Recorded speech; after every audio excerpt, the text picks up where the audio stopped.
What if Naruto was neglected by his family? Called a monster. Part 1. It had been 5 years since the Kyuubi was released from Kushina Uzumaki by a man with a strange mask on his face. He used some kind of jutsu to control the Kyuubi, which was later discovered to be the Sharingan. After fighting the masked man Minato Namikaze, the Yondaime Hokage was able to release the Kyuubi from his control, forcing the masked man to fall back. Earlier that day he and his wife Kushina had been blessed with triplets. The oldest of the triplets was named Naruto in honor Jiraiya's first book. The middle child was named Menma while his youngest was a female. He decided to name her Mito in honor of Kushina's grandmother figure Mito Uzumaki Senju. Strangely enough, Naruto and his brother Menma had both inherited their father's recessive blonde hair while Mito inherited her mother's dominant red hair. However, the strangeness did not end there. Menma and Mito both inherited Minato's blue eyes but had whisker marks on their cheeks signifying that they were slightly influenced by the Kyuubi's chakra. However, Naruto had the most obvious signs of being influenced by the Kyuubi. His eyes were a blood red with a black slit going down the middle while his ears were slightly pointed. He also had small canines poking out from under his lips. They were barely noticeable but they were still there. Since Minato feared that Naruto might have been too susceptible to the Kyuubi's chakra, he decided to seal the chakra within his other two children. Luckily for him and his family, Sarutobi Hiruzen had plans of his own.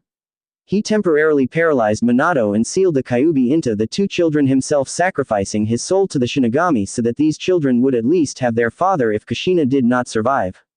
Thankfully, Minato quickly sealed the remaining chakra that was from the Kyuubi that was left around Konoha into his wife, saving her life and causing the villagers and other ninja to not be affected by the Kyuubi's hateful chakra that might cause the villagers to hate his children for what they contained. Of course he didn't know this, but what he didn't know in this case didn't hurt him or his family. He announced to the village that he had sealed the Kyuubi into his daughter Mito and into his son Menma. He also explained to them that his son Naruto was not a demon despite his slightly demonic looks.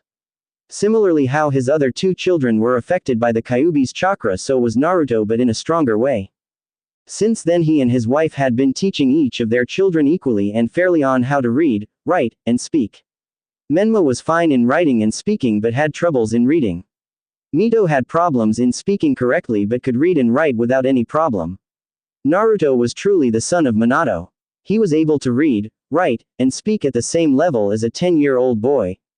At 5 years old, Naruto had blonde hair that reached down to past his ears. The tips of his ears poking out from under the hair just like his canines did from under his lips. His red eyes would soak up any information he read about and he would be able to remember it all in perfect detail. He was slightly taller than his younger two siblings, and though he had yet to do any formal kind of training, his muscles were more developed than those a couple years older than him. This was most likely due to the effect the Kyuubi's chakra had on him. His sister had long red hair with a tomato-like face which made like a clone of Kushina's younger self. His brother had the same hair length as he did and the same hairstyle as her did, but he had a completely different personality than he did. While Naruto was quiet and analytic, Menma was loud and brash, Mito was always smiling and giggling. Why was Naruto so different from his siblings? Well, that is simple. He almost never spent any time with them. Since his siblings had the Kyuubi sealed inside of them, his parents saw fit to having him spend as little time as possible with them since they had no idea how their chakra mixed in with the Kyuubi's might affect him. Unfortunately or fortunately, depending on your point of view, there would be no effect on Naruto even if he was put into direct contact with the Kyuubi's chakra. For some strange reason he was immune to the effects of any Biju's or Jinchuriki's chakra. However, they did not know that, so the only time he ever saw his siblings was when they ate, and even then they wouldn't talk to him. They simply looked at him before lowering their gaze when he caught them. While he knew why they had to be separated, that didn't make it hurt any less. Which is why right now Naruto was currently walking through the village and towards the Hokage monument. It was his favorite place to think and watch the clouds. While he walked, no one was rude to him, but no one went out of their way to speak to him or acknowledge him like they did for the rest of his family. He felt as though he was a mistake. He felt as though he didn't deserve to be with the Namikazes because of what he appeared to be. After a few more minutes, Naruto had finally reached his destination, the Hokage monument. He sat on top of the Sandame's head. He respected the man for sacrificing his life for the village of Konoha. He wished that he could be honored with such a noble death. He cared not for being remembered after he died. All he cared about was protecting those that lived within this village that he loved. He was like the Namikaze version of Itachi except younger. After sitting there for a little while he heard someone's heartbeat behind him which surprised him. Only ninjas were able to hide their footsteps from him, and this elderly man that stood before him did not seem like he was a ninja. He was covered in bandages and had one arm hidden while the other was holding a cane. You could not see his legs due to the robe he wore. "Who are you?" asked Naruto as he began analyzing the man to see if he had any ill intent towards him. However, what he sensed next shocked him to his very core but also interested him greatly. He could feel nothing from the man. If he wasn't able to sense his heartbeat, then he would think the man to be dead. "My name is unimportant, but I will tell you it if you accept my proposition," stated the unknown man as he slowly walked closer towards the boy. "But first let me ask you a question." At this Naruto narrowed his eyes at the man. He was only 5 feet away from him. Naruto's instincts were telling him to run away from this man. Too bad for him that his curiosity got the better of him. "What is your question?" asked Naruto bluntly, not wanting to tiptoe around what he wanted to know. Danzo's lips twitched up ever so slightly at his question. "Got him," thought Danzo with glee, while on the outside he was the epitome of emotionlessness. "Do you wish to protect Konoha?" asked Danzo. Naruto's eyes widened by a large margin and he answered immediately without even thinking about it. "Yes," yelled out Naruto without thinking and immediately covered his mouth with his hands in embarrassment. "Well, if you truly wish to protect Konoha, then I can give you that chance. I can give you several chances where you are able to save Konoha. There is only one thing that I ask from you," stated Danzo, knowing that the kid was now his for the molding. This kid would be his finest pawn. He would be the pride of Root. Naruto was hesitating in whether or not to ask him what it was he wanted. He wanted to help Konoha so that his parents wouldn't look at him with those eyes. He didn't want them to be ashamed of him, he wanted them to be proud of him. "What is it you want?" asked Naruto with slight hesitation in his voice. That was when Danzo finally smirked on the outside and told Naruto what he had to give him. "You don't have to accept right now. You have until tonight to accept. If you do not, then I will simply make you forget about this and never ask you again." Later that day at the Namikaze household, Naruto had been pondering throughout the entire whether or not he should accept that man's offer. If he did, then he would finally be able to be of some use to his family and to Konoha. But he would lose something that could be considered just as precious as protecting one's home. Besides, he had no guarantee that the man would keep his word. He was thinking of possibly declining the man's offer, at least until what happened that night's dinner. The day was nearing its end and it was time for Naruto to finally see his brother and sister. He was looking forward to their family dinner because Minato said that they would talk about something important. So there they were sitting around the dinner table, not a word being spoken. Naruto, while normally opting for silence, decided to be the one to break it this time. "Hey Sama, Ka-sama, wasn't there something important that you wanted to tell the three of us?" asked Naruto innocently as he put on his biggest smile, which would be considered a regular size smile to the rest of the world. Of course, both of his parents flinched slightly at hearing his question, having hoped he merely forgot about that. The reason for that is that they had already told his little brother and sister, since the information mostly involved them and not Naruto. So now that Naruto was asking them what they were going to tell them, they hesitated ever so slightly. Too bad it was slight enough for Naruto to notice. Why are they hesitating? And why did they flinch when I asked them the question? Thought Naruto, feeling a slight sense of foreboding. He didn't have a good feeling about this. "Well, Naruto-chan, since your brother and sister both have half of the Kyuubi sealed inside each of them, they are going to need to begin their training earlier than the other kids," stated Kushina with a little bit of sweat traveling down her cheek. Naruto understood this due to his intelligence being far above those his age and could guess what that meant for him. "So that means you'll be training them and not me, right?" asked Naruto with his head slightly down, showing his slight disapproval of this decision. His parents noticed this and immediately panicked. And unfortunately for them, whenever Minato panicked in a family situation such as this, he immediately said the first thing that popped into his mind. "Well, it's not like we were going to train you anyways, Naruto-chan," said Minato before realizing exactly what he had said. He immediately opened his eyes in shock at what he had just said. Before his wife could say anything, their other son Menma decided to open his huge mouth. "You shouldn't be surprised, Ni-chan. After all, considering what you look like, why would they want to train you?" stated Menma as a joke, trying to lighten the mood with his horrible joke, if you could even call it that. Throughout the conversation Naruto had his eyes obscured from their view, but if they could see his eyes then they would have taken a step back.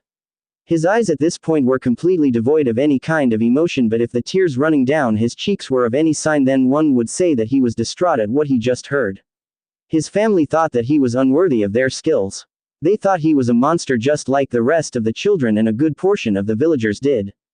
While knowing that the villagers feared him hurt him, the pain he was feeling in his heart right at that moment was easily 1000x worse.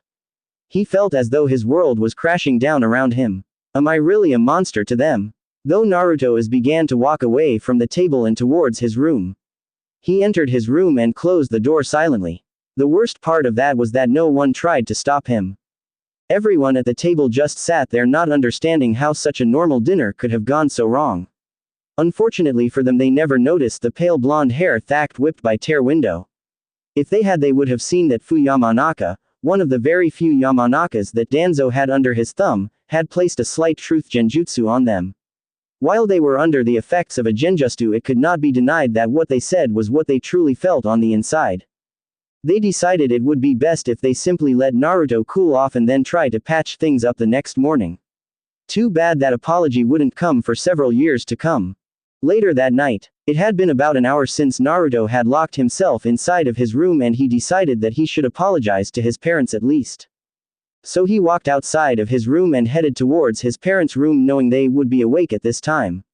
However, as he was walking, he noticed there to be a light on in his siblings' room, so he went to investigate, being the curious kitsune he was.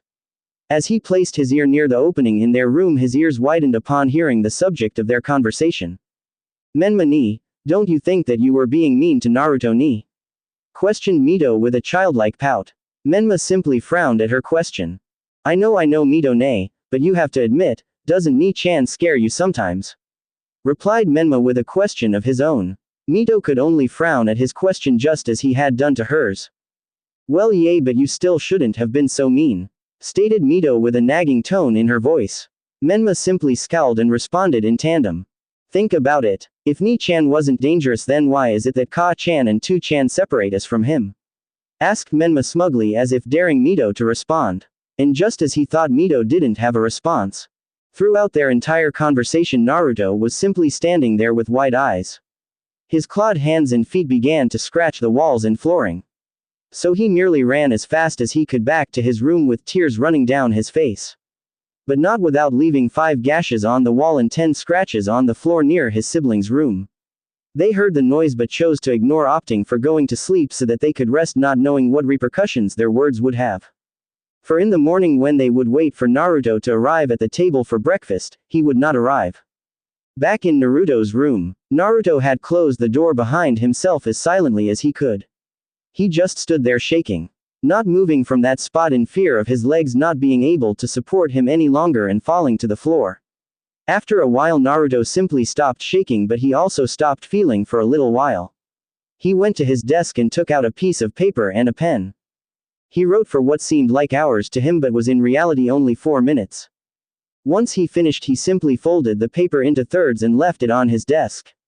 He went towards his window and took one last look at his room, for it would be the last time he would be there in a long time. He took nothing with, since he figured that Danzo would provide him with the materials he would need. Add with that, he jumped out the window and headed towards the Hokage monument. Towards his new beginning. Towards the death of Naruto Uzumaki and towards the birth of the pride of Root. The next morning in the Namikaze household.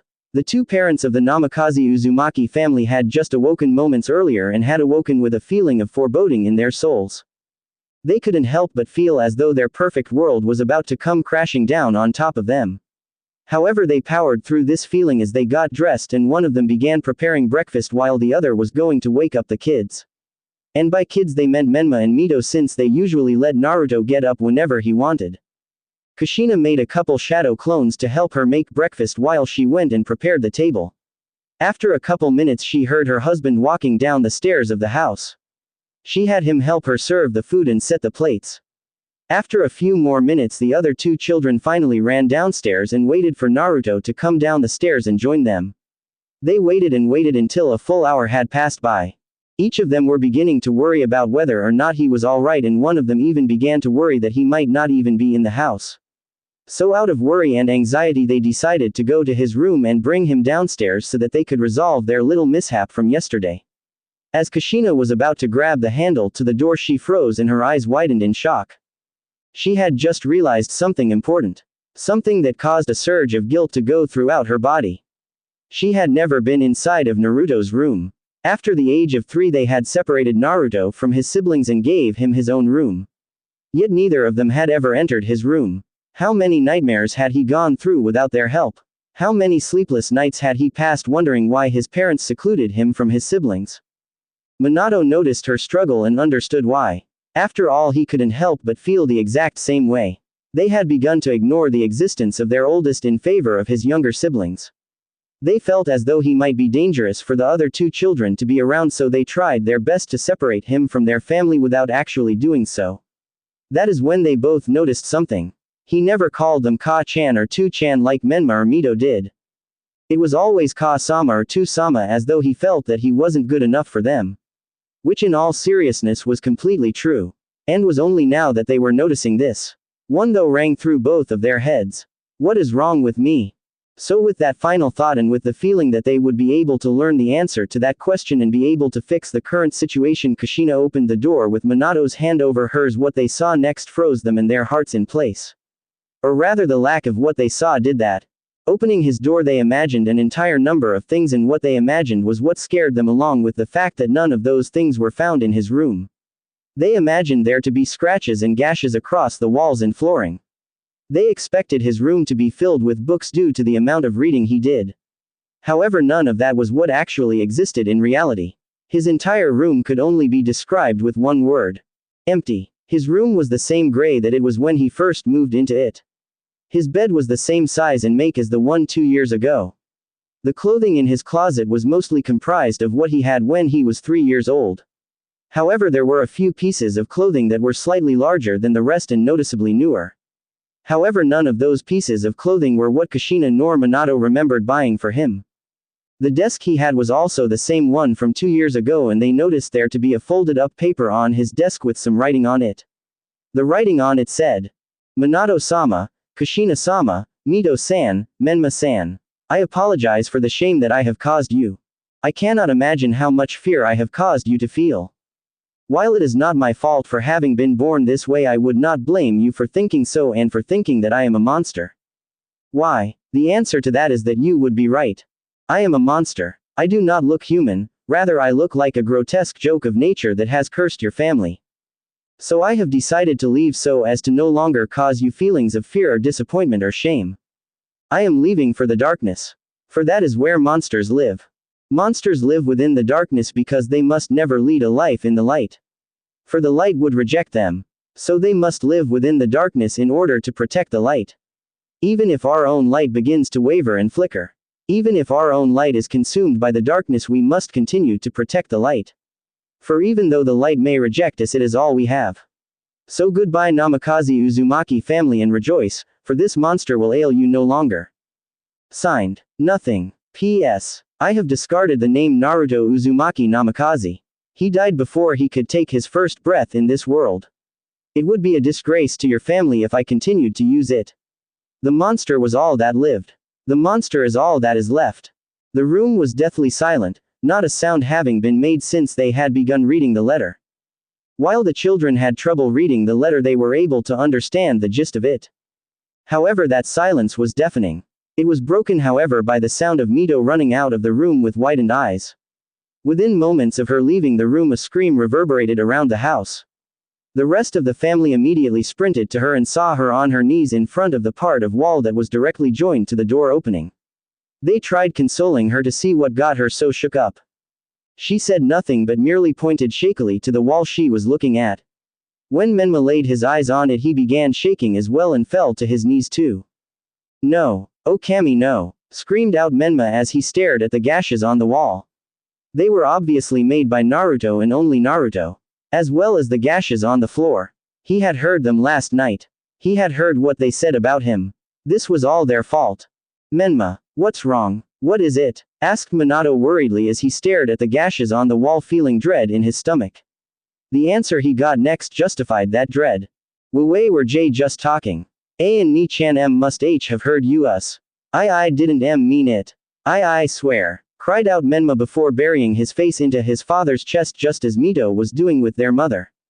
While both the parents felt the need to release their frustrations, to release their sorrow, they knew that their kids came first. So they spent another hour like that before the two kids passed out from emotional exhaustion. They laid them out on their beds before returning to their own. The moment they sat down, they let out their tears, they let out their yells of anger and sadness, they let out their misery, for they knew not when they would see the child they ostracized again, if ever. With Naruto. Inside of a medium-sized, gray room with 2 beds and 2 closets laid Naruto asleep wearing new clothing. He now wore a black version of the Anbu vest along with the Anbu black sleeveless shirt along with pure black Anbu grade arm guards. Looking at his arms, one could see the traditional Anbu tattoo on the side of his bicep. For pants he wore black Anbu grade pants with black steel-toed combat boots. Laying on the side of his head was an Anbu mask that would seed fear into all who laid their eyes upon it. Unlike other Anbu masks, his was a pure black with a red lining around the eyes. He began to open his eyes and analyzed his new surroundings. He noticed that he was wearing new clothing and that he had a mask on the side of his face. When he stared at the mask, he thought back as to why he was here. He frowned at those thoughts and immediately banished them from his mind. He placed his mask on his face and walked outside of his living quarters. He began his journey towards the end of Naruto Uzumaki Namikaze and towards the birth of Pride. The Pride of Root. He walked towards the training ground reserved for the training of the rookies. As he arrived, he noticed that there were another 23 rookies standing in a horizontal line, each one facing the instructor that was in the center of the room. The instructor wore a Tora tiger mask and stood at a height of just below 6 feet tall and wore the same uniform as Naruto and the rest of the rookies. Except for Naruto's black mask, he was the only one with that type of mask. Alright, each and every one of you will be starting out with training your body and chakra control. Once your muscles are at a satisfactory level and so is your chakra level, then you move on to learning ninjutsu along with fuinjutsu. While we train your body, you will be learning taijutsu and kenjutsu. You will not be expected to become taijutsu masters nor kenjutsu master. You simply need to be proficient in it. Later on, however, you will delve deeper into those arts, stated the instructor, who was known by the codename Tora. Begin with 3 sets of 50-50 push-ups, crunches, and squats. After that you will each run 5 laps around the training ground, which is equivalent to 3 miles. Once you finish that, you will begin the wall walking chakra exercise. If you are able to reach the ceiling, then continue by walking slower each time you go up and down, until your chakra reserves run dry. Am I understood? Asked Tora with an emotionless tone in his voice. A chorus of, "Hi," rang throughout the training ground. And so began their training regimen for the day. None of them faltered, and none of them fell behind. No matter how tired they were, they carried on. For they were root. They were nothing but tools to be used, and tools did not fatigue. It was a whole hour before they all finished and were able to reach a satisfactory level for the time being. After this they were moved to what resembled a classroom and were taught mathematics, strategy, history, and politics. This went on for months. They all progressed and became stronger, faster, and smarter. However, one shined amongst all of the others. This particular student was once known by the name of Naruto Uzumaki Namikaze but now went by the codename of Pride. He was able to run faster, push harder, and analyze more strategically. He would have been considered as the perfect tool by Danzo if it were not for his one flaw. His emotions. Throughout the time he had been trained, his emotions persisted along with another individual. He needed to find a way to fix this flaw of his, but not yet. He still had time. Besides, shadows were patient just as he would need to be. Time skip. 2 years later. It had been 2 years since Naruto Uzumaki Namikaze had gone missing from his family. In those 2 years, man, things had changed. Kushina had spent the first month or 2 locked inside of her room crying her heart out for causing her son to feel this way. However, after crying for those months, she finally straightened out and began training her other 2 children and training herself. Her husband had done nearly the same as her, except due to his duties as Hokage he was unable to leave his duties to another. He mourned at home while put up a front for the village. The two remaining children of the Uzumaki Namikaze family had only one goal: to find their eldest sibling so that they could bring him home. They would not ask him to forgive him or to love him. All they wanted from him was for him to come home. So they trained in order to make that dream that a reality. They knew it would a long time before they would be strong enough, but that did not make them hesitate. If anything, it encouraged them. The harder they trained, the sooner they could get their Ni-chan back home. When the council found out about Naruto's disappearance, none of them felt sorry, and very few of the civilian council felt as though this was a blessing. The rest were simply indifferent to this. The few that were foolish enough to cheer were removed from their place on the council and replaced. Minato felt ashamed of those he had once called friends, for they had let their fear take control of them and ruin Naruto's childhood just as they had done. Strangely enough, Danzo was silent throughout the entire meeting and said not a word. Minato expected Danzo to tell him to send out his Anbu in order to bring him back and make him a loyal weapon to Konoha. Hell, he had even stopped insisting that Mito and Menma be trained to be mindless drones since Naruto disappeared. Of course Minato was suspicious of this, but he had no proof, so he had to bide his time and wait for Danzo to make a mistake. After all, that was all he could do now besides train his children, his wife, and himself, along with sending out Anbu squads every month to search for Naruto. With Pride, Naruto. It had been 2 years since Pride had been admitted into Root, and since then he had not regretted his decision. He was becoming more powerful with each day that passed, and at the rate at which he was progressing, maybe one day he would finally see pride in the eyes of his father and mother instead of disappointment, along with seeing fascination in the eyes of his siblings instead of fear. As of this point all the way until he meets his parents again, he will be referred to as Pride by those of Root and Sound. During his stay at Root, he noticed everyone around him become emotionless drones. All except himself and Sai. They were roommates and brothers. They bleed together, they sweat together, and they trained together. They were the only two that kept their emotions unlike the others, but that would come to change that very day. Pride had been called by Danzo for an important mission. This would be his first mission. He spent his first 2 years training until exhaustion. Missions were reserved for those who were above Anbu level in strength and mentality. These missions were reserved for those who were willing to give their lives for Konoha, and one day Pride would join them. "You called for me, Danzo-sama?" asked Pride as he went down on one knee and bowed, waiting for further instructions. He received them. "Yes, Pride. As you and the rest of my subordinates know, I have been working with Orochimaru for the greater good of Konoha. He may be a madman, but he is one of this world's greatest scientists, if not the greatest. I was able to convince him to implant a sort of bloodline into you in order to make you stronger. Now follow me," stated Danzo as he rised from his throne and began walking. Pride followed him with a quick, "Hi," and kept right behind him the entire time.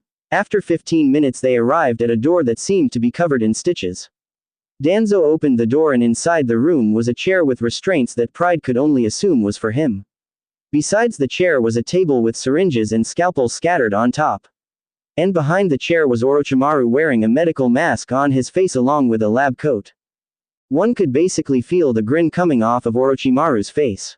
It was as though the kind of grin Madara would get on his face when fighting Hashirama. "Welcome, Pride-kun. Please sit down," said Orochimaru as he waited for Pride to do as he was told. Once Pride sat down, the restraints automatically strapped down onto his arms and legs and neck. His movement was severely restrained, but Pride did not resist since this was for the greater good of Konoha. From behind, Orochimaru grabbed a small syringe filled with 10 milliliters of a purplish-black color that had the same viscosity as blood. "Now hold still because this is going to hurt a lot," said Orochimaru with a gleeful tone in his voice as he placed the syringe at one of Pride's veins. He injected the substance into Pride's bloodstream and there was an immediate effect. Immediately every single one of his veins began bulging and seemed to have darkened in color. Pride began throwing up red blood with patches of black. His hair was beginning to darken with each minute that passed as he convulsed in his chair. He could do nothing but wait for this pain to stop. It felt as though his entire body was being set on fire through his blood. It was as though he was being melted from the inside, yet the more he threw up the regular colored blood, the less pain he felt. However, as his blood left him, so did the feeling in his heart. Before he felt anger, rage, and betrayal, but now his heart felt nothing but emptiness. He could feel nothing, not even the pain that was coursing through his body was felt anymore. For a few moments he laid completely still and did not even breathe. At first both of the men thought that the boy had died, at least until he began to breathe and lift up his head. They gasped upon seeing the change in the boy's demeanor and physical aspects. His skin had become a sickly gray, yet his muscles proved that was not sick. His hair had gone completely black and now reached down to below, just below his shoulders. His hair had also gone from the spiky mess it once was to straight and smooth black hair.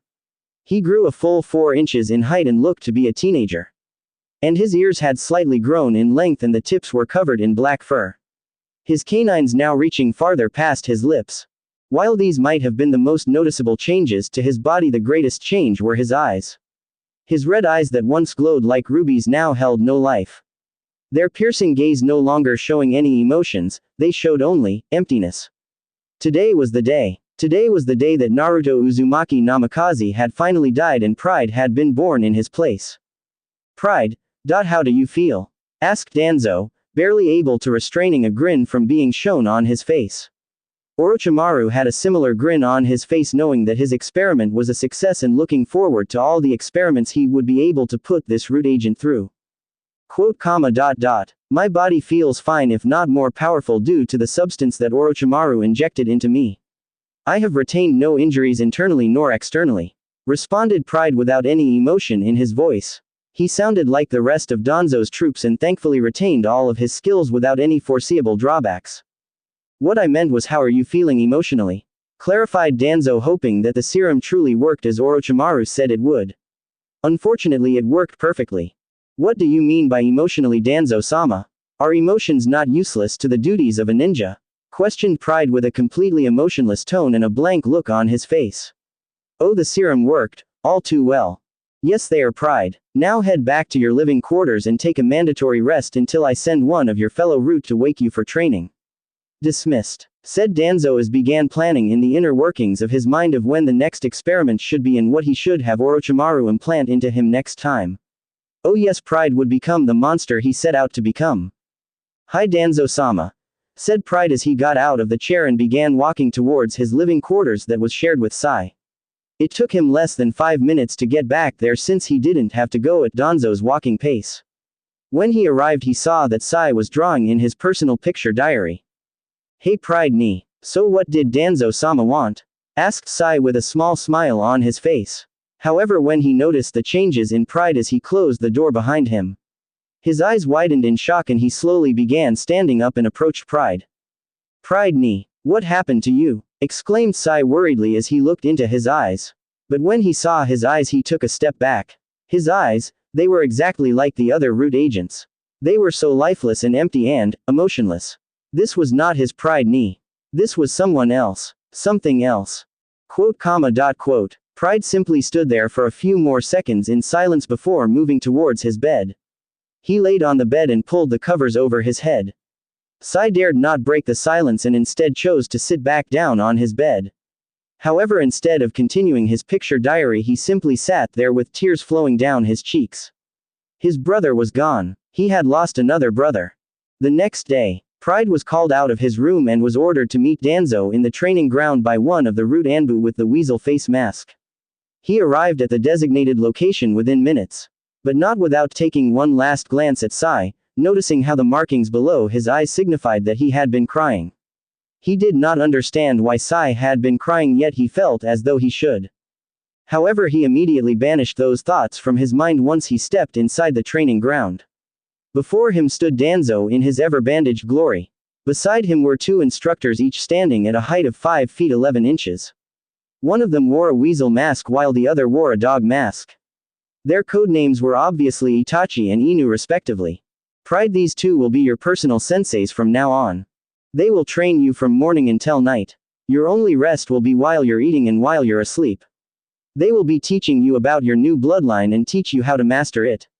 Understood? Asked Danzo after explaining to Naruto who these 2 individuals were and what their purpose was.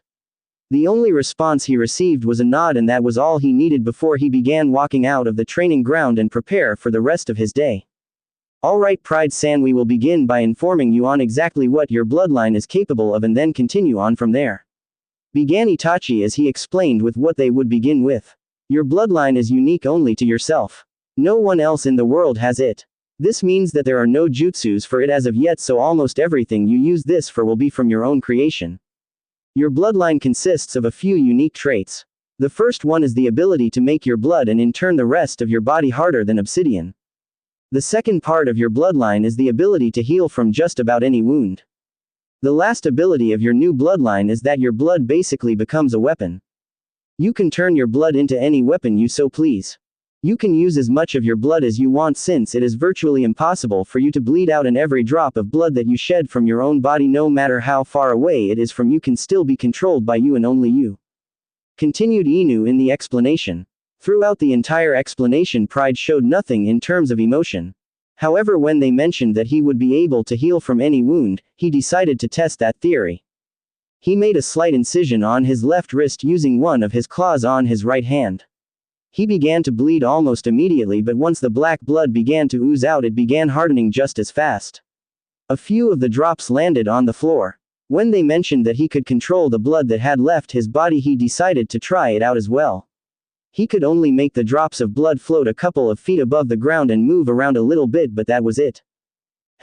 It seems your control of your bloodline is greater than what Danzo-sama had previously anticipated. No matter, this simply means that you will become a far more useful route for Danzo-sama and for Konoha far quicker. Now it is time for us to truly begin the training regimen, stated Itachi as he got into a fighting stance alongside Inu. It seemed as though Pride would be in for a rather interesting training session. A few months later. It had been a few months since Pride had received his bloodline, which had now been dubbed as the Kuroi Kai bloodline. While he had yet to truly master his bloodline, he was still frighteningly proficient with it. Before he had used a regular tanto, but now he simply used his blood to create a pure black katana that held no hilt. It was of great length, considering it reached up to 6 feet with just the blade and another 2 feet with the grip. Like most katana, it was slightly curved at the end. Whenever he bled in battle, he would simply concentrate and have the droplets of blood become needles that would pierce his opponents. However, this would take a great deal of his concentration, and he would not consider this to be mastered until he could do this with a single thought while in the midst of an intense battle. If he tried doing so at how he was now, then the concentration he was using for his sword would dissipate, causing his sword to become a puddle of blood, and for him to either get stabbed multiple times or for the blade his opponent was using to break against his hardened skin.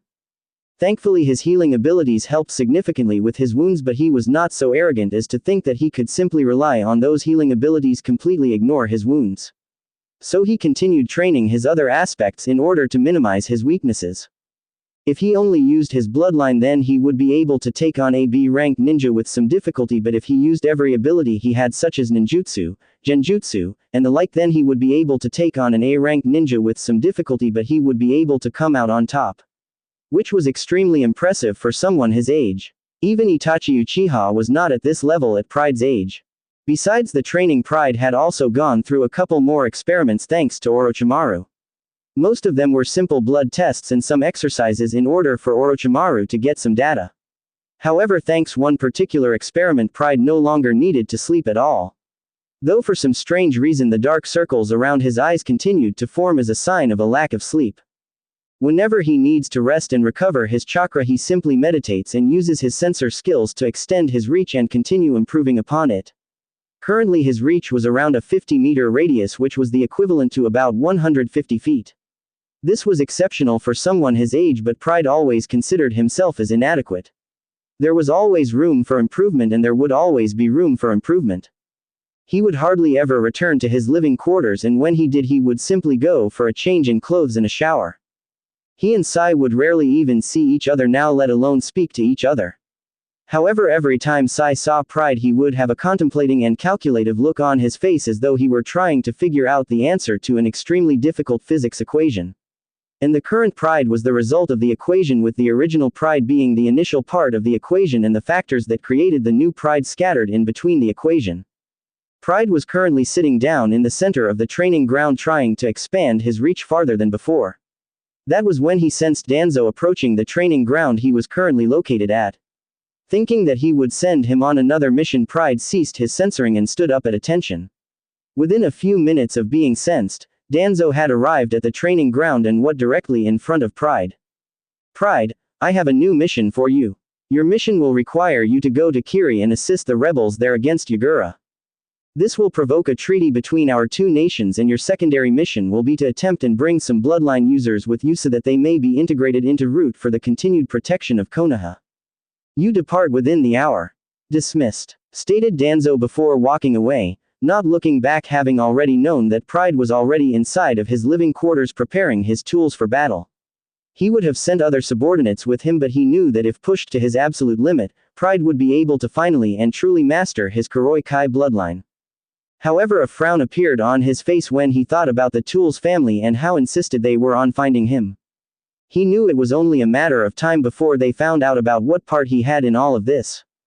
Danzo could only hope that he had enough time to complete Pride's experimental training before the Uzumaki Namakazes found out about this. He knew better than to fool himself. He knew that the moment they found out about this his life was forfeit, yet he had no plan of surviving after they found out. He did have a plan for a good amount of his Root soldiers to survive and reintegrate into Konoha to protect Konoha from her enemies. With the Hokage and his family. It had been almost 3 years since Naruto had disappeared, and so far there had been no evidence that told anyone of where he could be right now. However, Minato had a feeling that Danzo might have played a hand in this, so he sent 2 spies to infiltrate Root and find out whether or not Danzo had played a hand in his son's disappearance. That old war hawk had been trying to force Minato to give one of his children to the Root program so that they may become weapons for the protection of Konoha. Yet for some reason he had stopped insisting upon that once Naruto had disappeared, and that seemed like too great of a coincidence for him. Especially since it involved Danzo. So far his spies had yet to find Naruto or any evidence about him. He wouldn't give up so easily, however. He and his family would do whatever they could to find him and get him back. However, at the moment he was to meet with his 2 spies that had come for their weekly report. At the end of every week the 2 spies would sneak away and inform the Hokage of whatever new information they had found on Danzo. While he already had enough information to execute Danzo for treason, he could not help but admit that while being inhumane the Root program was effective. The other reason why he didn't execute Danzo now and capture his subordinates was because any one of them could be Naruto, and he didn't want to have to take that risk if he didn't have to. He approved and disapproved documents for a while longer before Itachi and Inu arrived in their signature shunshuns. Itachi's being a murder of crows and Inu appeared in what could be considered as Kumo's shunshin. Except the difference was that his lightning was a pure white color. Too bad that due their shunshins most of Minato's documents were sent flying across the room, causing anime tears to flow down the man's cheeks. Oh, sorry sensei. Kakashi chuckled nervously as he rubbed the back of his neck in embarrassment. Itachi simply stood there with his mask on the side of his face as he ate some green tea flavored pocky. No one understood his addiction to the food. Whenever someone stole a piece of his pocky without his permission, then you could expect to see them in the hospital in about an hour after the stealing of the pocky. Just forget about it. I'll probably just hire some genin or chunin to clean this up. Now report before I lose it and decide to beat you 2 into the ground for this. Threatened Minato as he had at least 3 large veins bulging out of his forehead. Seeing his sensei's ever-growing frustration, Kakashi decided to quickly state what they had learned in order to save his ass. Well, apparently Danzo has sent Pride out on a mission to help with the war in Kiri.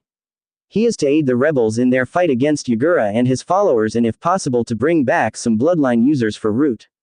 Stated Kakashi in a hurried tone as he blurted out the information. Now up until this point Itachi had remained completely quiet except for the nearly non-existent chewing noises. However, he decided to tell Minato his suspicions. Hokage-sama, I believe that Pride could possibly be your son. Stated Itachi as if he were simply talking about the weather. The resulting reaction was exactly what he had anticipated. Minato immediately stopped what he was doing and focused his entire attention onto Itachi while an aura of death surrounded his entire being. Itachi, you had better be sure about this, because if what you have told me about Pride is true, then there will be hell to pay. Now tell exactly why you think he is Naruto.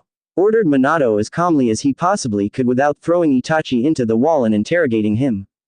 Well, first of all, though his physical aspects might be different and so is his personality, I checked his medical records and found that he had been experimented on by Orochimaru. And as stated in his file, his hair changed from a blonde to a black because of the serum and caused his hair to go from spiky to straight.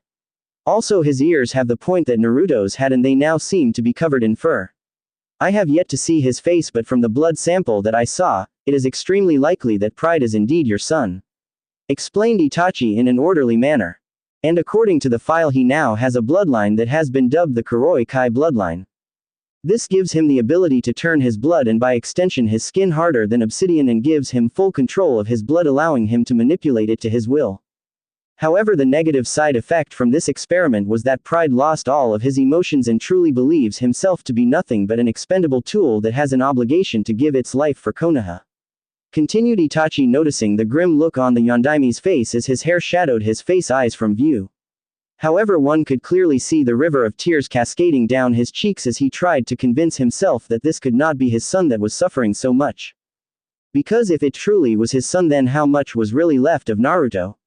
And how much was now Pride, Konoha's personal weapon? These were the questions that kept him up late at night, unable to sleep, simply staring at the ceiling, wondering how all of this could have happened. How he could have let this happen. He was the father and yet he completely ignored how his eldest felt about everything. How could he call himself a father if he let all of this happen? Yet no matter how much he thought about it, no matter how much he tried to desperately find an answer, he found no answer to any of those questions. He found nothing to comfort him. And that was how he spent the rest of his night. With Mito. Mito was shifting and turning in her sleep. The covers tightly wrapped around her body as she began to seethe and pant in her sleep. Tears began to leak out of her eyes as she began to whimper in her sleep. Almost everything she said was incoherent, however there were a couple words that could be made out. She kept saying, "Sorry, Ni-chan, I'm so sorry. Please, please come back." That was how it was just about every night ever since Naruto left and disappeared. She was so regretful at what she had said to Menma about their elder brother that she never forgave herself, and she knew that Menma felt the exact same way even though he never mentioned it. You could see it in his eyes whenever he was training or whenever Naruto was mentioned. During training his eyes lit up with a fire that refused to be quenched. However, whenever Naruto was simply mentioned his eyes would be downcast with an aura of guilt and self-loathing. He, like the rest of his family, never forgot and would never forgive himself for causing Naruto to run away. This was how every night for the past couple years had gone, and this would be how the next few years would pass.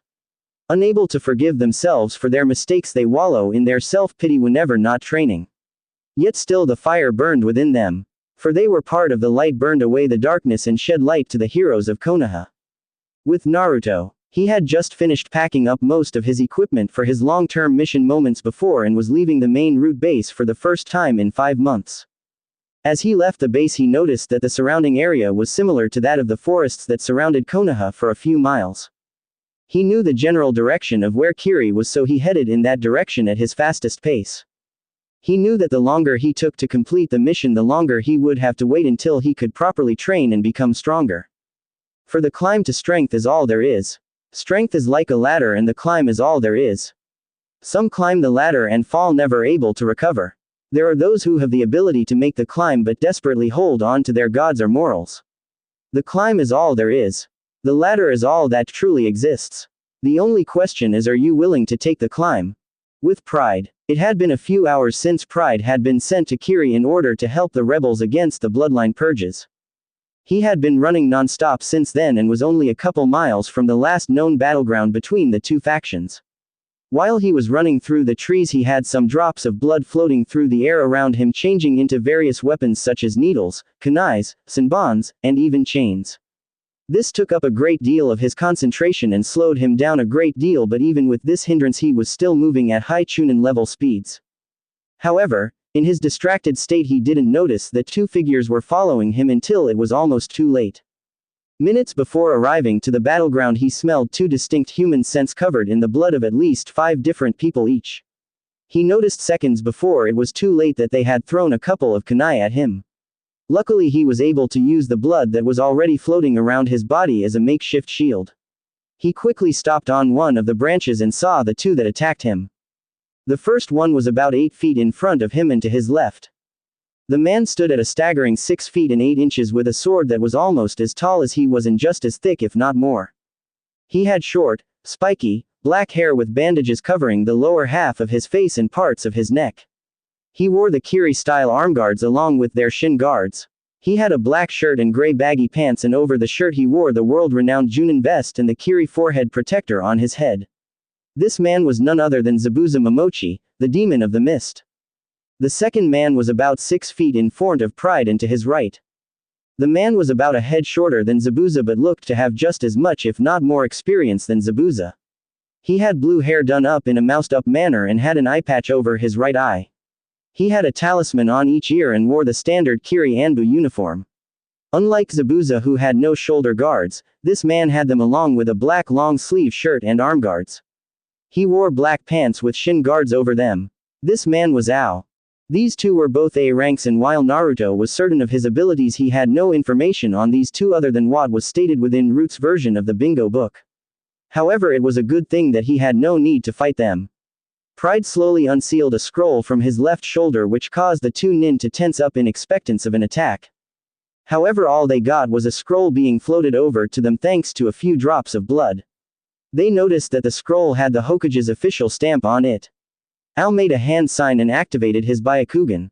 It was a well-known fact that the official stamp for each cage had the chakra of said cage imbued within the ink.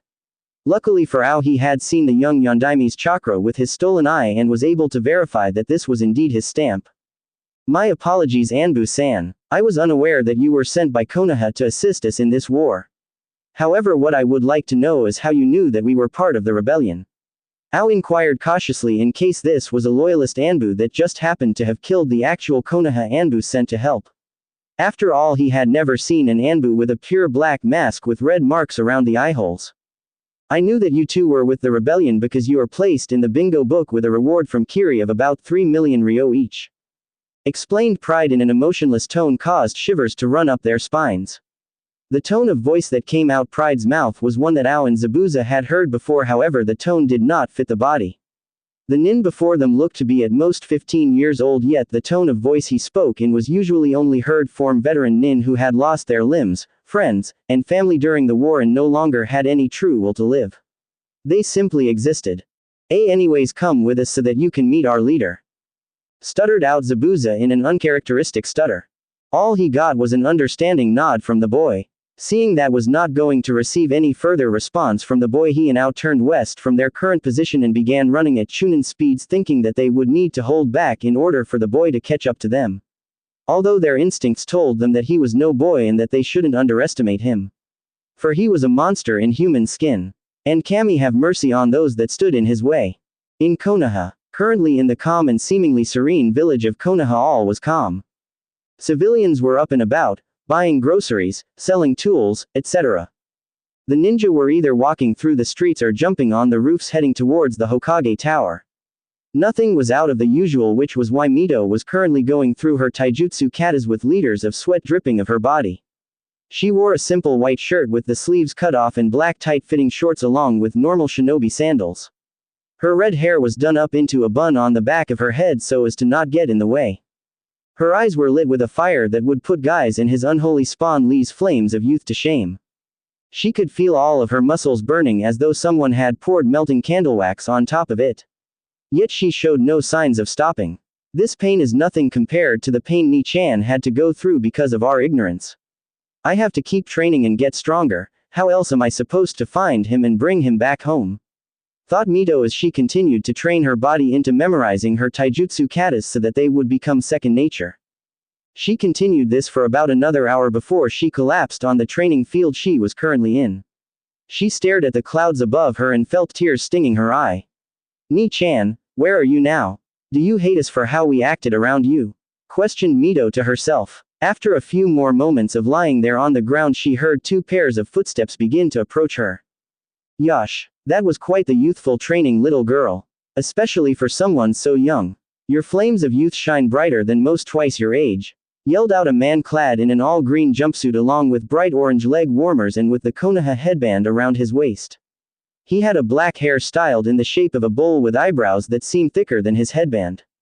And with was what could only be described as his mini-clone. The boy next to him was dressed in the exact same attire but was around her age and had a huge grin on his face that somehow seemed to sparkle.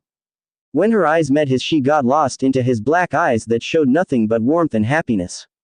They reminded her of a summer's night.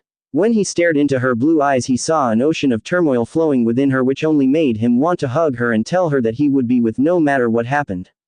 Her eyes and hair reminded him of the sky slowly changing colors while the sun was setting. After a few seconds they broke eye contact and looked away from each other with light blushes on their faces. Guy obviously noticed but decided to file it away for later. It took Mito a few seconds to realize that the strangely dressed man was still there, and by how strong he felt he had to have been a Junin. So she decided to ask him a question. "Who are you?" asked Mito, not knowing of the horror she had just brought to the Anbu station nearby in order to watch over her. "Yash, I am Konoha's greatest taijutsu master. I am known the world over as Konoha's beautiful green beast. I am Maida Guy, and this is my star pupil Rock Lee," exclaimed Guy as both he and Lee did the nice guy pose with their thumbs up and their smiles blinding all. Not to mention the strange beach and sunset appearing behind them that seemed to be a genjutsu, yet it was an unbreakable one at that. No one knew how Lee was able to create this genjutsu, considering he barely had enough chakra to live. Now the Anbu station to watch over Mito were seriously considering killing Guy and Lee just to save this village from event multiplication, which was when Guy or Lee ever had kids. However, what they saw next made them want to commit suicide in order to stop themselves from facing the Yondaime's wrath. "Sugoi, where can I get one of those jumpsuits?" exclaimed Mito as she somehow no longer felt any soreness in her limbs whatsoever. Now this naturally shocked both Lee and Guy, considering that the normal response they got was one of ridicule or fear as one tried to dispel their genjutsu. And the Anbu hidden in the trees were now crying as they began to aim one of their kunai at Mito in order to save her soul. However, it was too late, for both Guy and Lee had snapped out of their stupor and hugged her with such a force that she felt a few of her bones cracking. "Yash, someone else that is able to understand the youthfulness that are green jumpsuits," cried out Lee as tears of youth began flowing down his cheeks. They continued this for a few minutes before finally letting Mito go and breathe. "Yash, since you obviously see the youthfulness in green jumpsuits and have bright flames of youth, how would like to be my apprentice along with Lee?" yelled out Guy enthusiastically. At the sound of this, Mito's face visibly brightened. She had been paying attention to his earlier introduction and knew that it would be foolish of her to deny the apprenticeship. I'd love to be your apprentice," stated Mito enthusiastically as she hugged Guy and Lee, causing the genjutsu to form. "Guy-sensei, Lee, Guy-sensei, Mito, Lee." This unfortunately went on for a while, causing the Anbu to foam at the mouth and fall from their respective hiding spots. They would have no memory of this ever happening due to their brains locking away the memory deep into their subconscious to protect their sanity. And thus the third Guy was born. However, in her later years very few men would complain about her green jumpsuit. With Menma was currently doing what Mito had been doing minutes ago. He could be found in a random training ground drenched in sweat practicing his kenjutsu katas.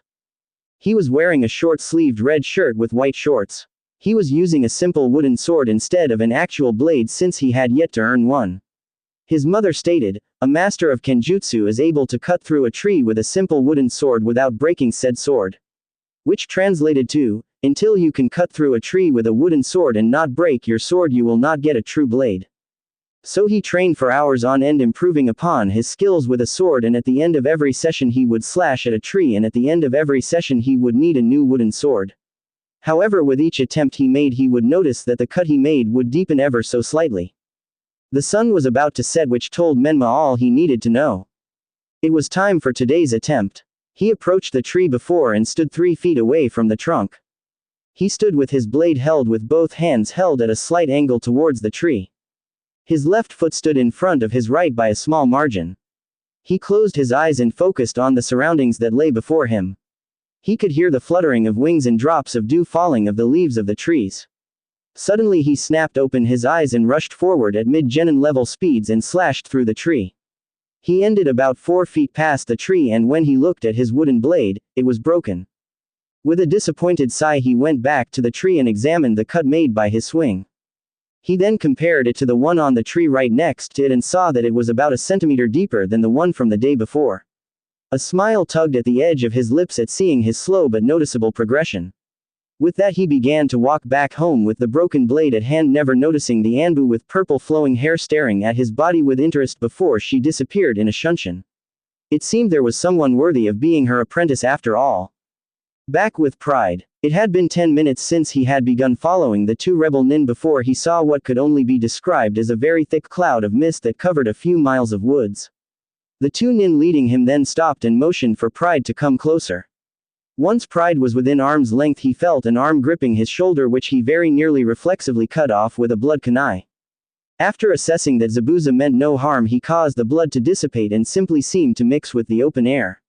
He then felt Zabuza's chakra enter his chakra coils, and suddenly the mist disappeared, which he quickly realized was a genjutsu. The genjutsu was one so obvious that it would be overlooked by any enemy simply because they would overestimate their enemy's creativity. However, Pride also noticed that while being rather ingenious, the genjutsu was also extremely foolish. Even though Yagura and his men didn't know this was a genjutsu, they would still suspect the large and thick mist that suddenly appeared to be part of the base's defenses. At which point all Yagura would have to do is activate his tailed beast cloak and fire a miniature version of the Bijudama, and that would be the end of the rebels. Or at least the majority of them, which would mean victory for Yagura and his loyal followers. Pride decided to inform the rebels' leader of their rather hazardous flaw. After walking for a couple minutes, Pride noticed how low the morale was amongst the troops and useless most of the tools his agents slightly above were. Had they been so foolish as to think that they would not need to have child soldiers participate in the war and hope for a lucky break? Pride truly did not understand human morality nor human emotions. After all, what use does a monster have of morality or of any emotion? Through here. I must warn you though, our leader is rather busy, so I recommend that you make your message short and straightforward. Advised Ao as he opened the door to their base of planning. When Pride entered, he saw a burnt orange-haired woman with sea foam green eyes. She C-cup breasts along with a nice pair of hips and a firm ass. Her hair reached all the way down to the middle of her back, with her right eye covered by her hair. She wore tight black Anbu clothing with gray armguards and gray shin guards. She also had a katana strapped behind her, like how Sasuke had his sword in Shippuden. She was currently looking over a map of Kiri when he had walked in. He simply stood there in silence, waiting for her to acknowledge his existence. It wasn't long before she noticed that there was an extra pane of lungs occupying the room and decided to look at the person in front of her. Or rather, the child in front of her. From what she could see, he was from Konoha, if the scroll he had in his hand said anything, and that he was at most 15 years old. "Who are you? What are you doing here, and why did you not speak up earlier?" demanded Mei as she placed her hand on her hip. "My codename is Pride. I was sent here by my master in order to assist you and your group in defeating the current Mizukage, and finally I did not speak up earlier because it is not a tool's place to speak unless they are spoken to," replied Pride in order, his normal emotionless voice, which sent shivers up Mei's spine as well, since his voice did not fit with the body. Especially due to the distortions caused by the mask. That's when she noticed what he had just said. "What do you mean by tool?" asked Mei, trying to ignore the foul sensation tugging at her heart at the moment Pride called himself a tool.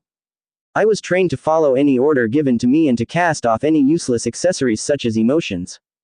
Emotions interfere with one's judgment, so they were removed during my training. I am but a tool to be used by my master. I have no personal opinion nor feelings on any matter. I simply exist to follow orders, nothing more and nothing less," explained Pride without any emotion or feeling whatsoever. His voice unnerved the hell out of her, while also making her feel sorry for him and the horrors he must have gone through to have lost his emotions. To have lost what made him human. He's right. The way he is now is nothing but a tool. After all, what is a human without their emotions? Though Mei, while feeling her heart reach out to the poor boy in front of her.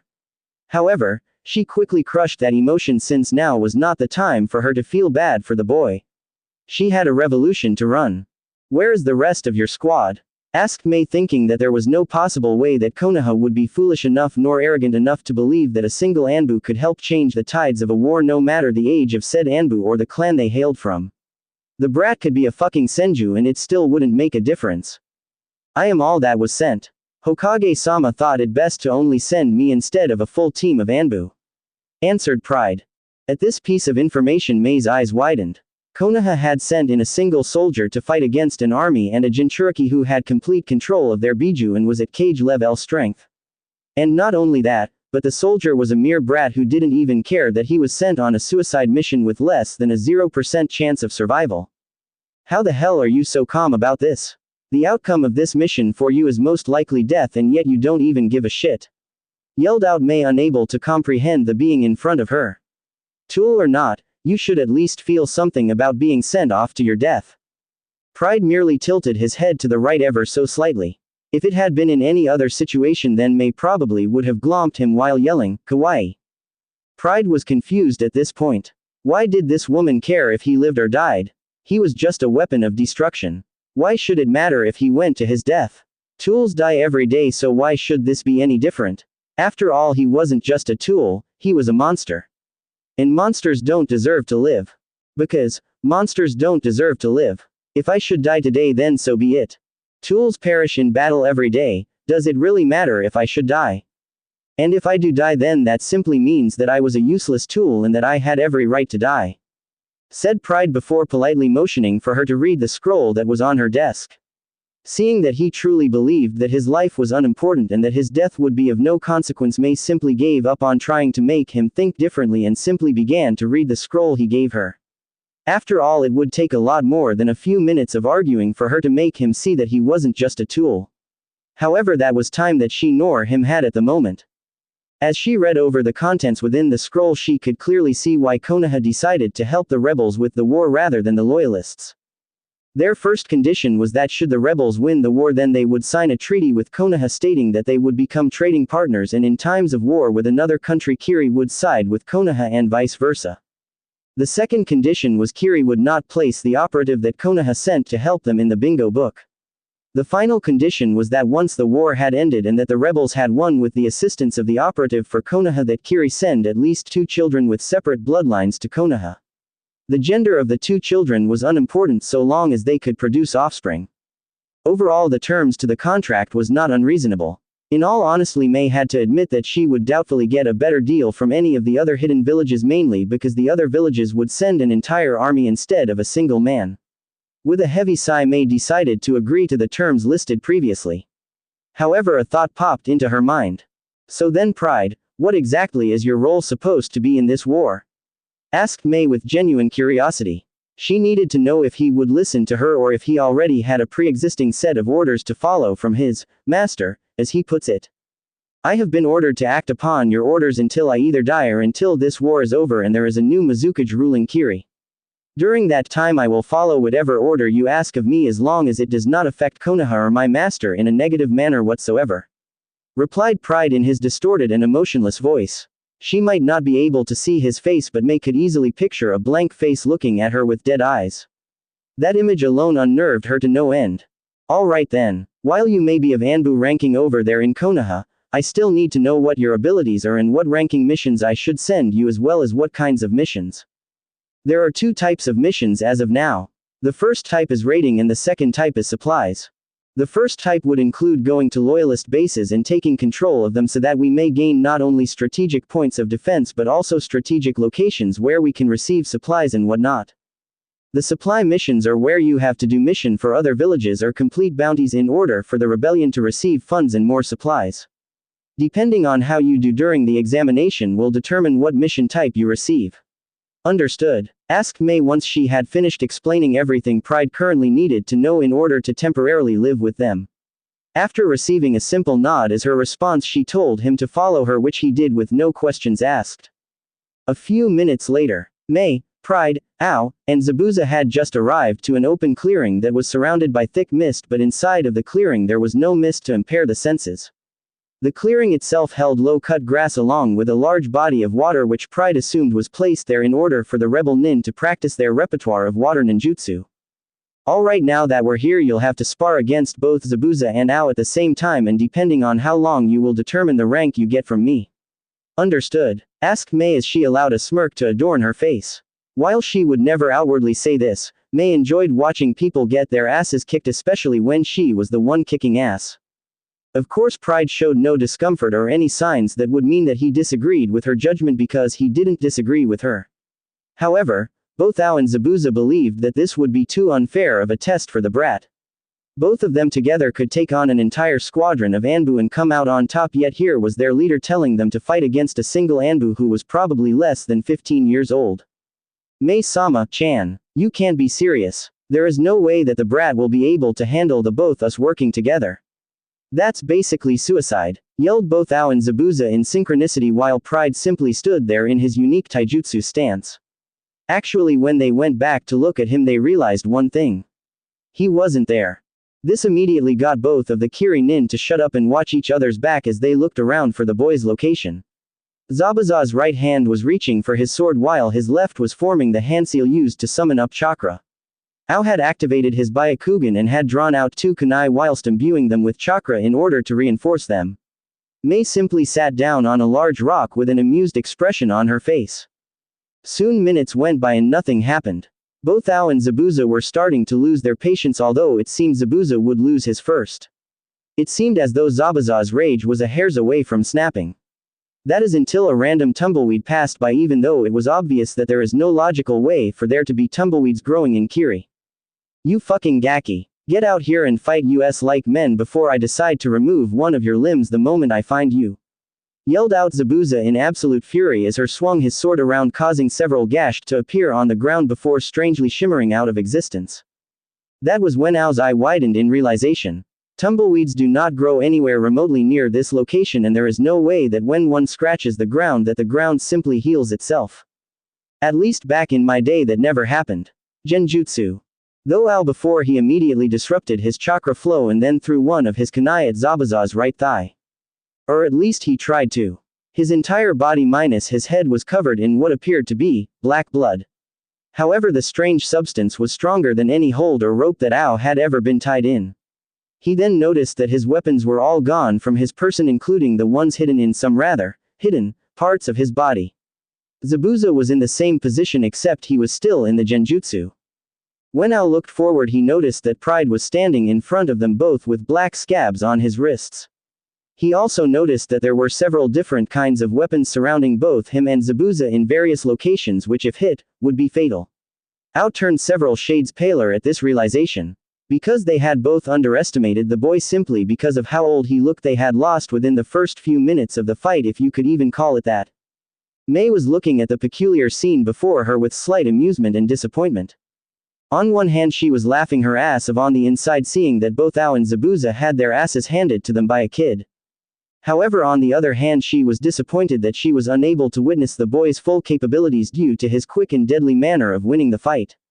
She noticed that Pride was slightly out of breath, probably from the amount of blood he was forced to use in order to hold down both of his opponents, and then the amount used to create the dozens of weapons floating around each of the 2 Kiri Nin. He had to have at least lost a gallon of blood. Noticing that Ao had finally snapped out of the genjutsu, Pride decided to release the genjutsu in order to awaken Zabuza. The moment Zabuza opened his eyes, he began cursing like a sailor and calling Pride several demeaning names that would have made a cage lose his cool simply because he used a genjutsu to win the fight. You fucking coward. Using genjutsu to win a fight. Fight like a man. Yelled out Zabuza in pure uncontrolled rage until Mei was surrounded by a deathly aura which scared the living crap out of both Kiri Nin and actually caused goosebumps to travel across Pride's spine. Zabuza-kun, shut up or I'll kill you. Stated Mei in a sing-song voice with a smile that simple reeked of bloody murder. A huge Oni appeared behind her with a huge knife and plate in its hands. Licking its lips in preparation for its upcoming meal. Zabuza clearly did the only intelligent choice and decided to shut up before he became lunch. And just like that, Mei did a complete 180 and was completely happy again. Now then, while I was hoping for a more informative result from this spar, I guess it will just have to do. So from now on, Pride-kun, I'll have you doing both raiding and supplying type missions. Considering what I've seen, I'll only give you B-rank missions for now, but the sooner I know your full capabilities, then the sooner you'll be able to take higher ranking missions. Stated Mei, hoping to get the boy to try and show off any tricks he might have up his. However, to her disappointment, all she got from the boy was the Anbu-style bow showing his understanding. Now then, since I currently have nothing for you to do in terms of missions, you may go wherever you please as long as it is within the camp. Said Mei with a sigh of exasperation. Not only had she not learned much about the Gaki, but now she had more questions than she had started with. With a quick shake of her head, Mei temporarily banished these thoughts from her mind long enough to see that Pride had yet to move from his current location. Anyo, you know you can go now, right? Asked Mei, confused as to why the Gaki hadn't left already in order to inspect the rest of the camp he had yet to witness. No. My orders were to participate in this war on the side of the rebels, and that whenever I was not in the midst of a mission I was to be at the side of rebels leader in order to protect them. Explained Pride in his drone-like voice. A sigh was released from Mei's mouth before she decided to concede and simply began walking back towards her tent while sending Ao and Zabuza away for the rest of the day. It was going to be a long day for her if she continued to try and get Pride to show any sort of emotion. The next day, Mei had just opened her eyes and noticed that she was inside her tent sleeping. It had been a week since she had had the chance to do so, since she usually passed out from exhaustion inside of the tent designated to be her office. She got up and began her routine morning stretches, and after that she decided to change into a clean pair of her standard clothing before stepping outside of her tent. The moment she closed her tent behind her, she saw the Pride had been standing watch beside her tent. Was he there all night? Thought Mei in slight worry, wondering how long until the poor kid crashed. Anyo, Pride, were you standing outside my tent the entire night? Asked Mei, her seafoam green eyes shining with worry for the kid. Hi Mei-sama, was the only response she got out of the boy. Of course this irritated her to no end. She decided to first find answers to her questions before she took out her irritation on one of her other shinobi. Why did you that? You should have gotten some sleep last night. Especially since you fought both Zabuza and Ao yesterday and have a mission today. Exclaimed Mei, angered at the boy's uncaring demeanor and worried for the boy's health. He's so much like. No. Snap out of it, Mei. He's not him and you know it. Now stop living in the past and focus. Thought Mei as she violently threw away her thoughts of him and focused on the one in front of her. I do not require sleep. During my training I was given the ability to no longer be able to sleep. My master believed that I would be able to work more efficiently if I worked trained with as few unnecessary stops as possible. Explained Pride, causing Mei's eyes to widen in shock and understanding. Now it all made sense. His blood being black along with his ability to control it so gracefully. Not to mention his emotionless inability to go without sleep. There were only two people she knew of that would dare do such a thing to a child. Orochimaru and Danzo. She knew it had to be the both of them together because Orochimaru was the one who knew how to perform such experiments but preferred to have those he experimented on keep their emotions. After all, how else would that pedo snake Sanin be able to get off without his victims showing their fear and anger and despair? No, it had to be both Orochimaru and Danzo working together. She couldn't help but give Pride a hug, which she noticed caused him tense from this foreign kind of contact. This only caused her heart to ache, reach out for this poor Gaki even more. He was so young, yet he was probably stronger than most people twice his age. He called himself a tool because in all rights he was one at this point. However, while she despised Danzo and Orochimaru for what they did and hoped they burned within the deepest part of hell with all those whom they've wronged standing above them bringing down punishment upon them, she knew that what they did was necessary. Sometimes in order to defeat two monsters you have to make your own. And here was Danzo's monster. Here was Danzo's pride and joy. Here was the pride of Root. If it were any other moment Mei would have laughed at the irony. An emotionless shinobi named after one of the most common emotions felt by any living thing. At least now Mei knew that she wouldn't have to worry about Pride too much. After all, only the most promising survived Root. She released Pride from her embrace and began to walk towards the strategy tent. After walking for about 3 minutes they arrived at the tent where Mei sat down and began looking through the bingo book to see who she could send Pride after for a sizable bounty. After flipping through the pages for a couple moments Mei finally stopped. A huge grin snaked its way onto her face, threatening to split her face in half. She had just found the perfect match for Pride, and if all went well then not only would Pride become more powerful but the rebels would finally have a small edge over the loyalists. You are to find and kill Aoi Rokusho as well as retrieve the legendary Raijin no Ken from him.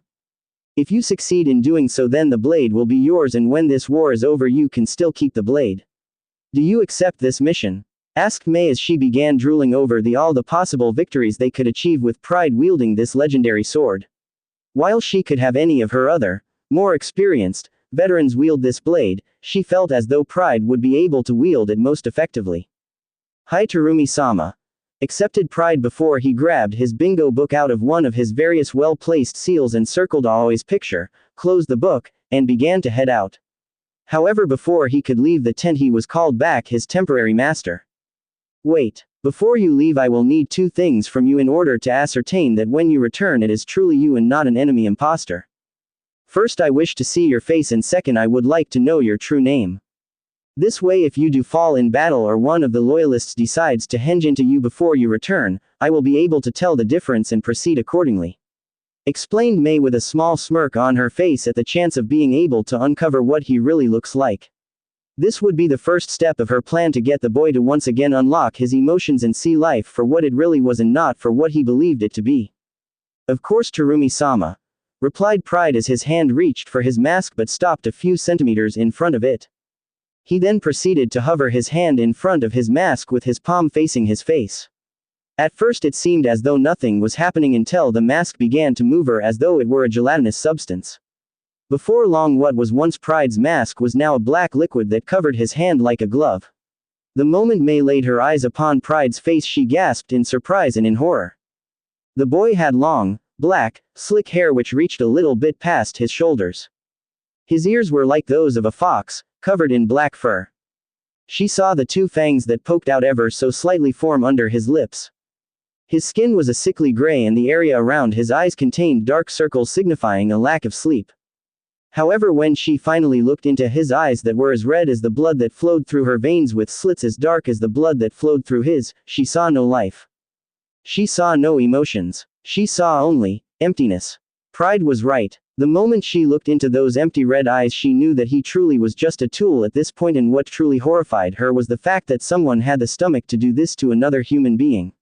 She had to refrain herself from vomiting in front of him lest she wished to have him believe that she was disgusted with his existence rather than disgusted with what had been done to him. "And now your name," stuttered out May as she attempted not to stare into his eyes. "My name is Pride," stated Pride emotionlessly. Once again May's eyes widened in surprise. Had the boy not only been robbed of his emotions but also of the name he was given by his parents at birth? "I was asking for the name you were given at birth by your parents," explained May in further detail, hoping her previous assumption was incorrect. "My parents are non-existent. I am an abomination. I was born from a mixture of the flesh of man and the chakra of a monster. The ones that gave birth to me viewed me with fear and separated me from those that would be considered as my siblings. After one day I realized that I was not truly their son. I realized that I was the death of the son they would have had in the birth of the monster that took its place.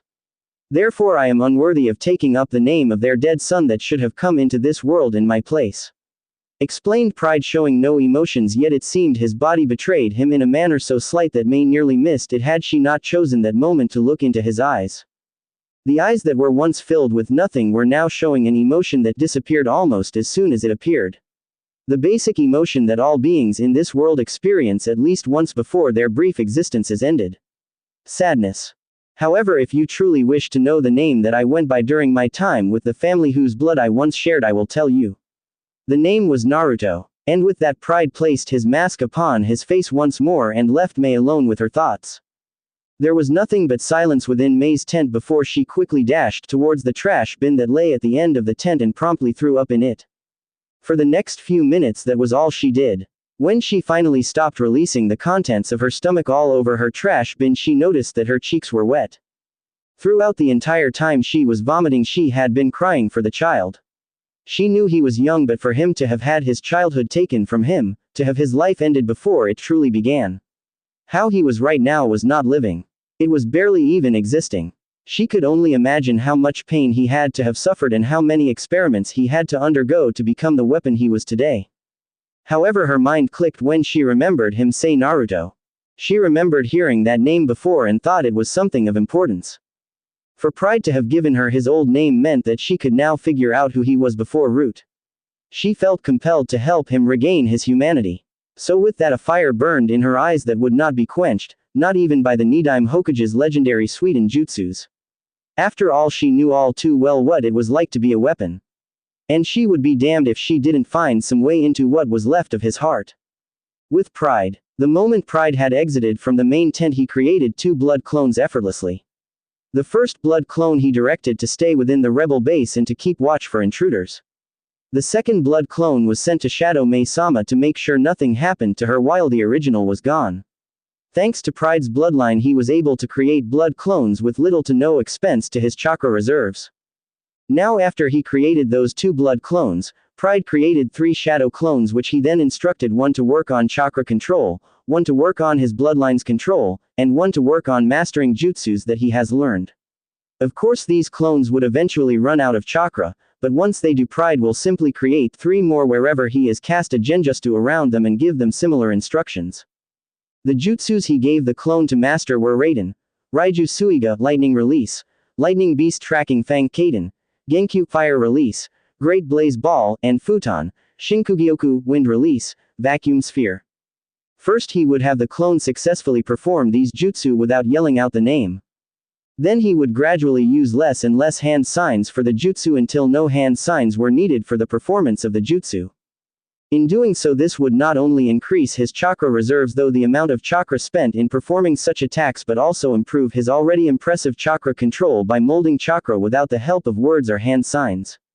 Now obviously the shadow clone left for working on his bloodline would be unable to bleed, so Pride left that clone 2 scrolls filled with 20 liters of blood each.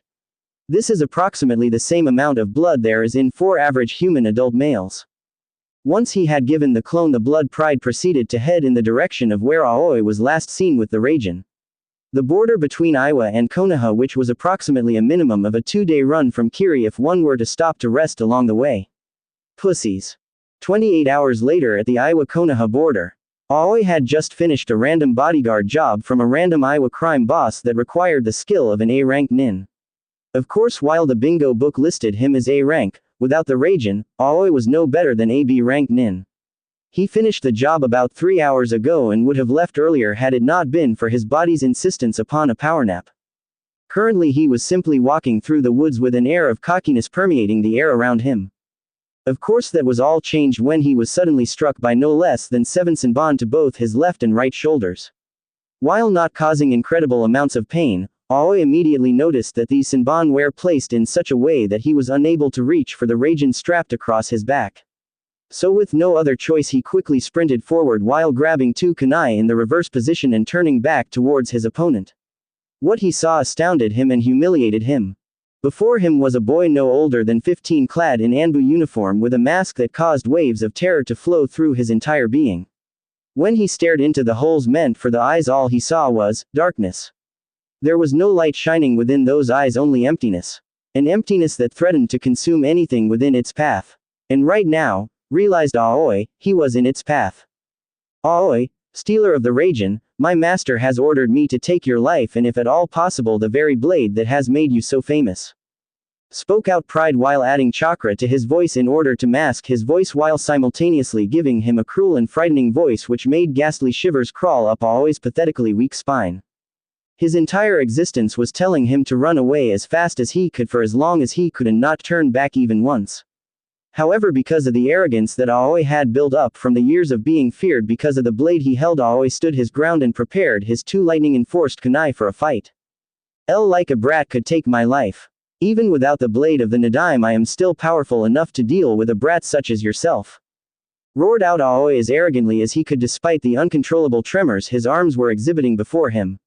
I'm trembling. Fuck this. I'll kill this brat for making a fool out of me. The foolish missing nin thought out in outrage as he forced more chakra into his kunai, causing the blades to radiate ferociously with random sparks of electricity being released every second. Aoi quickly sprinted towards Pride with both blades at his sides at a speed that caused him to look like a flash of lightning racing across the floor to those without at least Chunin level training. Unfortunately for him, however, Pride was by no means a mere Chunin level ninja. It would seem as though Aoi would learn that such reckless actions would have horrendous repercussions. Just as he reached his enemy, Aoi swung the blade that was held within his right hand in an attempt to cut his opponent in half. Due to his speed after performing his swing, not only was there a flash of light as he swiped, but he continued on past Pride and finished a couple yards behind him. I did it. He's dead now. Ha ha ha ha ha ha. Aoi laughed maniacally inside of his mind before turning around in order to admire his handiwork. However, what he saw was far from what he thought to be true. Pride was facing him without any sign of injury.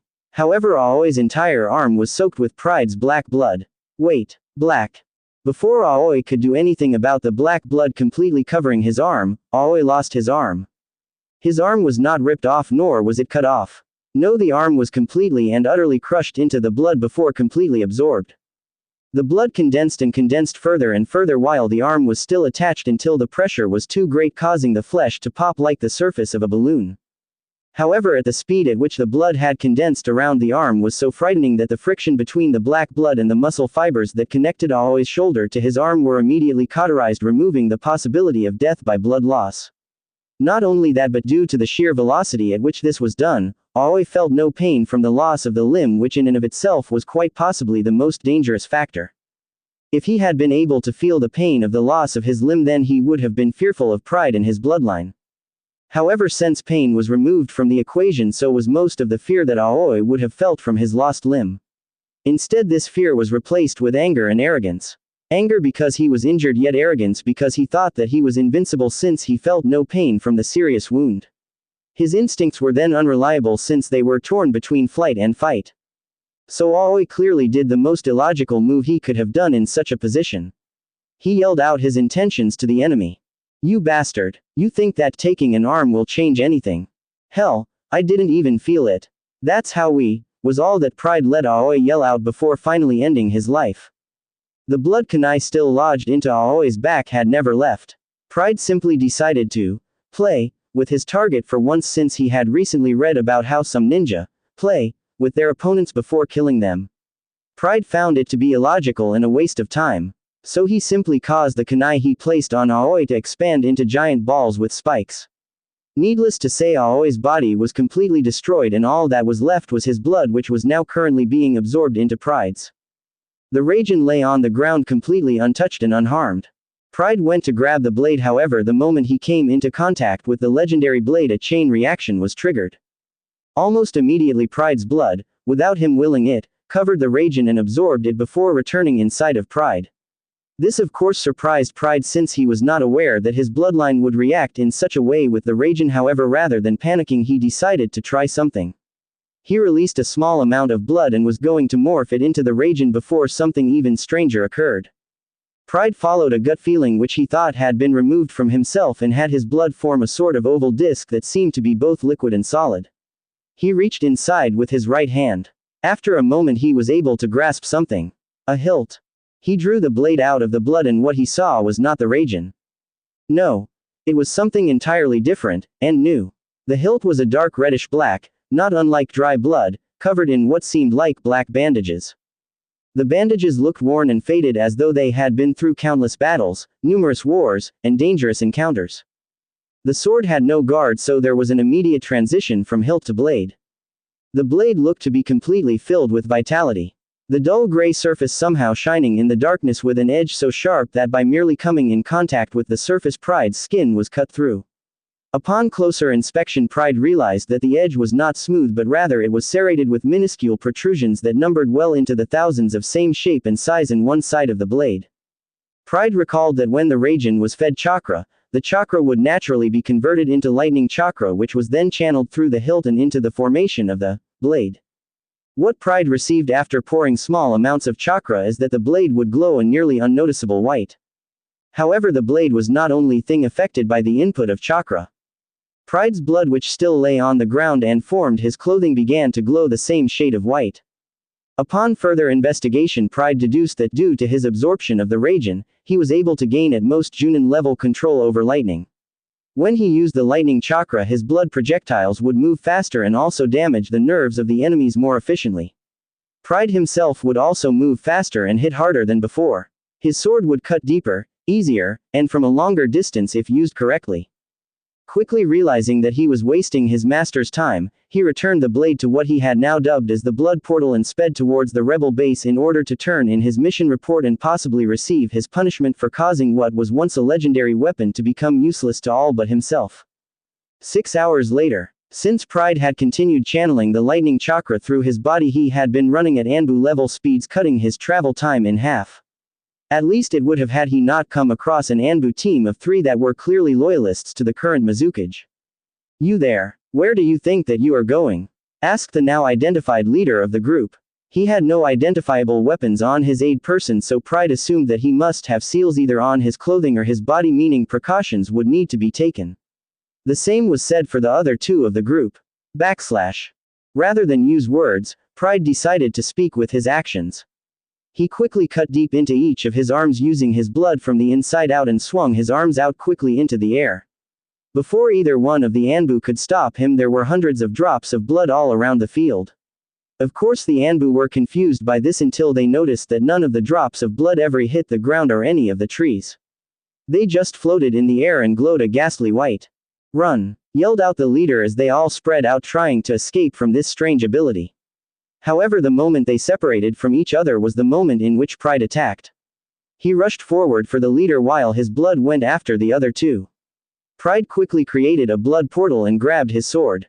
Of course the Anbu in front of him had only two kunai to assist him against the blade, however they were revealed completely useless. Pride simply used his newly acquired blade and cut right through the kunai and left a large gash in the Anbu's chest. Before allowing him to fall to the ground, Pride then used his momentum to roundhouse kick the Anbu in the neck, sending him to ground at Chunin level speeds. Upon impact, a huge crater was made with the Anbu at the center. Pride stood above him with the blade in hand, glowing a shimmering white. As the Anbu looked up from his position, unable to move his limbs, he saw a being covered in white that was birthed from the darkness that exists in the world of man. He saw the light that covered Pride take on a crimson hue until all that was left of the white energy was a memory. A memory that was eradicated once Pride separated the nameless Anbu's head from his shoulders and destroyed the body. He created two shadow clones to look for the other two Anbu. He then noticed just how powerful he had become.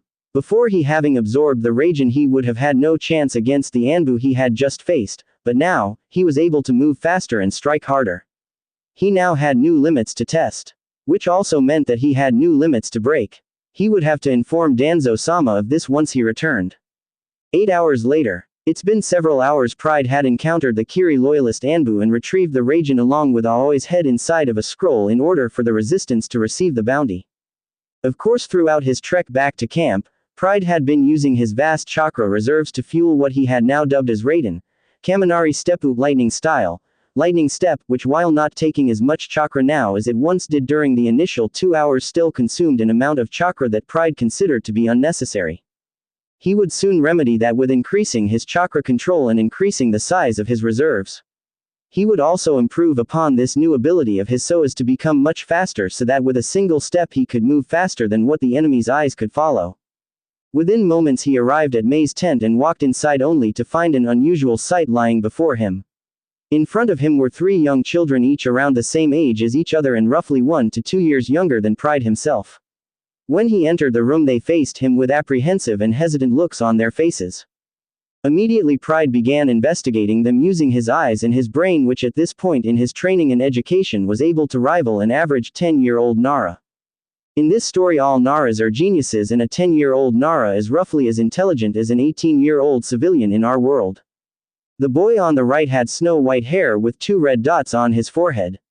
His hair was parted to the sides and ended around his neck. He had green eyes gleaming with curiosity hidden behind slight apprehension along with a pale skin tone. He looked to be malnourished along with his apparent comrades. This boy was clearly from the Kagaya clan if the hair and the marks on his forehead were any factors. Next to the Kagaya boy was what appeared to be a female with long black hair and frightened brown eyes. This child also seemed to have a pale skin tone and was clearly malnourished. Most of her body was hidden behind the Kagaya boy with her head sticking out to look at Pride. Finally is the female on the right with long blue hair that was straight in the front but was in a spiky ponytail in the back. She was the only one of them that was not malnourished yet still had a pale tone of skin. She seemed to be wearing what was normal for Kiri civilians to wear. Her eyes were as black as the night yet held a determination that reminded Pride of Danzo-sama for some reason. "Who are the 3 of you?" asked Pride with an emotionless tone that had an edge so sharp that if they answered incorrectly they would be killed. "My name is Kimimaro Kagaya. The girl hiding behind me is Haku Yuki and the one next to me is Guren, no last name." "What's yours?" asked the now identified Kimimaro as he inched closer to the cool ninja in front of him with an innocence that only a child of that age could possess. "My name is whatever my master decides for me. For the past few years my codename has been Pride," answered Pride without any hesitation.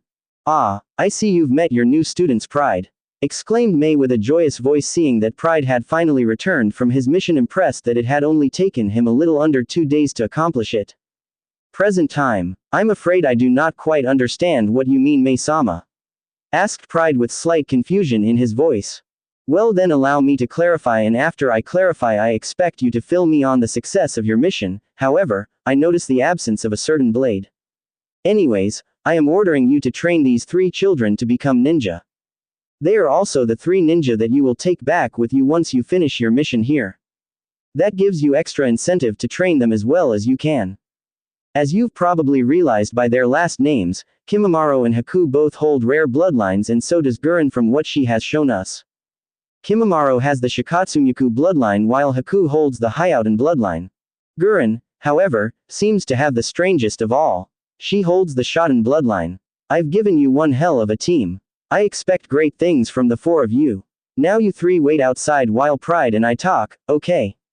Explained May more thoroughly so as to make Pride understand why he had to be the one to train them before politely shooing them away so she could get her mission report from Pride.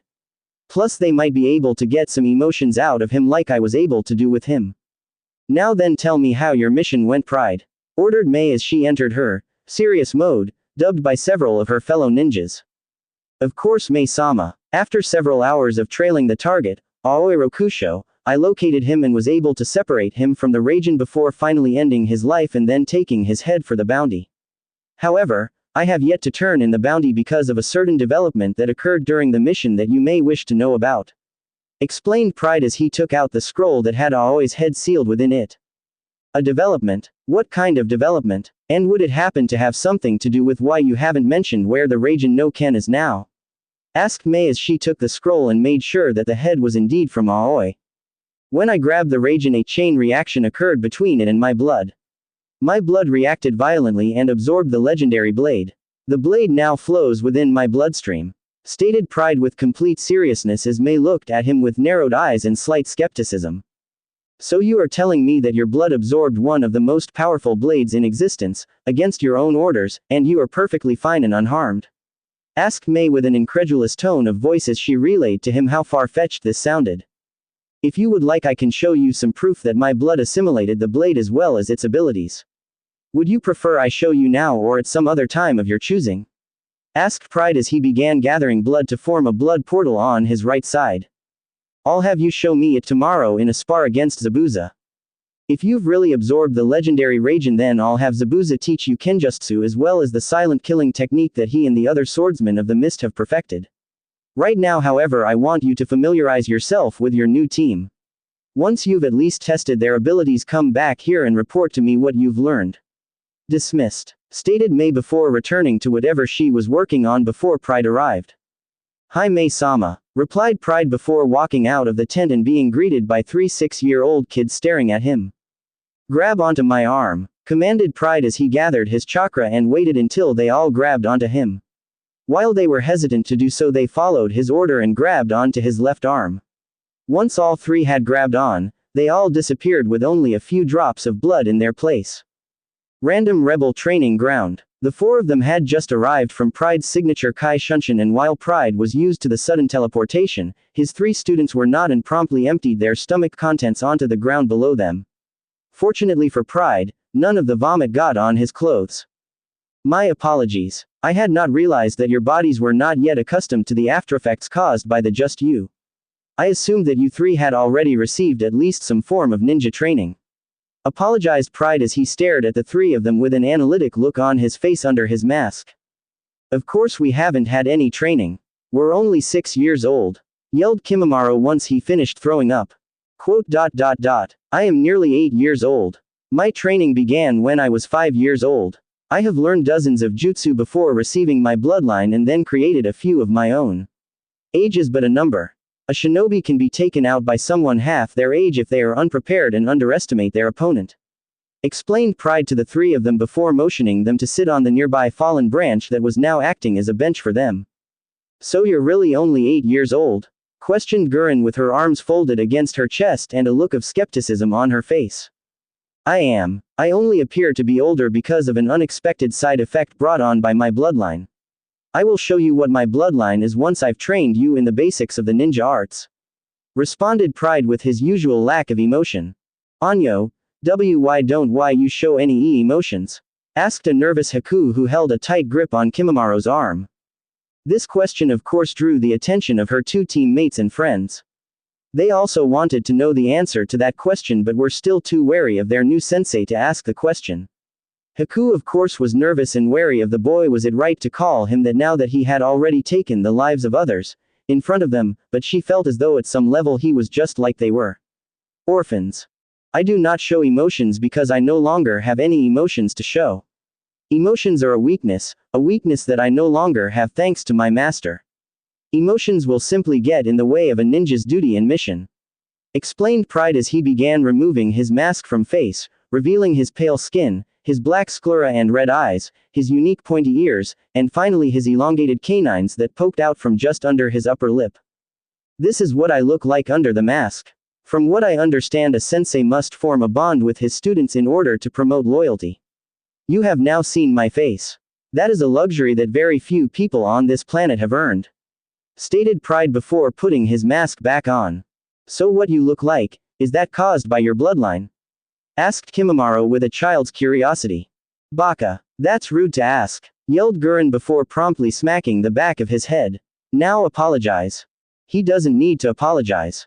However, I will not answer questions about my bloodline until I deem the three of you ready as I stated beforehand.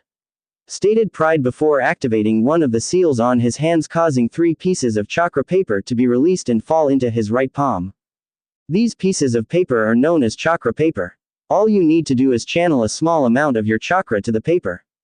In doing so, the paper analyzes the traits within your chakra and then give those traits physical form, so to speak. That physical form affects the paper in certain ways depending upon the traits within the chakra. I will give each of you a piece of paper and we will see what elements your chakra is most closely aligned towards. We'll begin with Haku, then Gurren and finally Kimimaro. Stated Pride before handing Haku her piece of chakra paper. She channeled a small portion of her chakra into the paper and waited until something happened to the paper before she would stop feeding it chakra. Within a few seconds the paper began to show what her elemental affinities were. The first was the chakra paper being cut in half. The second trait was that the left half became damp while the right half became a shard of ice. Well, the fact that there was a cut through the paper shows that you have an affinity for wind. You also have an affinity for water since one of the halves became damp. These two were expected due to your bloodline. After all, water supplies a fuel source for the ice and the wind is what causes it to freeze. And the other half was obviously your bloodline, the Hyouden. Explained Pride as Haku stared at her now 2 pieces of paper. Both Gurren and Kimimaro stared at her papers with glee in their eyes as they waited in barely restrained excitement. Pride then handed the next piece to Gurren and waited for the results. Gurren, without even waiting a second, immediately channeled her chakra through the paper and waited anxiously for the results. The first result was that one section of the paper became dust while another section became ash. Finally, what remained turned into crystal, purple crystal. Once again, a completely expected result. Your crystals have an earth element to it which is shown through the paper turning to dust. However, if you look closely you'll see that some of the dust, if levitating, which could simply be because of a random gust of wind, or it's a sign that you might have a weak affinity to magnetism, which is more likely. This is something that I will not be able to help you extensively with in the aspect of jutsus. Those you will have to accomplish on your own. However, that does not mean that I will not train you in this. Now the crystal is obviously from your bloodline. Explained Pride before finally handing Kimimaro's piece, who practically ripped from his hand and immediately channeled as much chakra as possible into the paper. That of course was his mistake. Immediately the paper showed his elemental affinity. The problem with that, he pumped in enough chakra for AC rank jutsu and his affinity was lightning. So without having any true control over his chakra, the lightning didn't just crumple the paper. The lightning enveloped the crumpled piece of paper and basically turned it into a bullet. The projectile began racing towards Gurren at Chunin level speeds. Now normally this would have killed her, but mere centimeters before coming into contact with her skull. The only thing that saved her lived was a tentacle of blood stretching out from Pride's finger to where the bullet reached. This is why I said to channel a small amount of chakra into the paper. You've not only emptied about half of your reserves, but you nearly killed your teammate. However, it seems as though you have a strong affinity towards lightning. Stated Pride before bringing the still charged crumpled paper closer to him with his blood. Demo-sensei, wouldn't all that lightning simply have been caused from this baka channeling too much chakra? Asked Gurren as she glared at Kimimaro with a murderous aura surrounding her. Kimimaro at this point had simply lowered his head as a cloud of depression ran over him. No. The reason for this is if he had a low or even moderate affinity towards lightning, the paper would not have flown out of his hands and towards the nearest person with an earth affinity.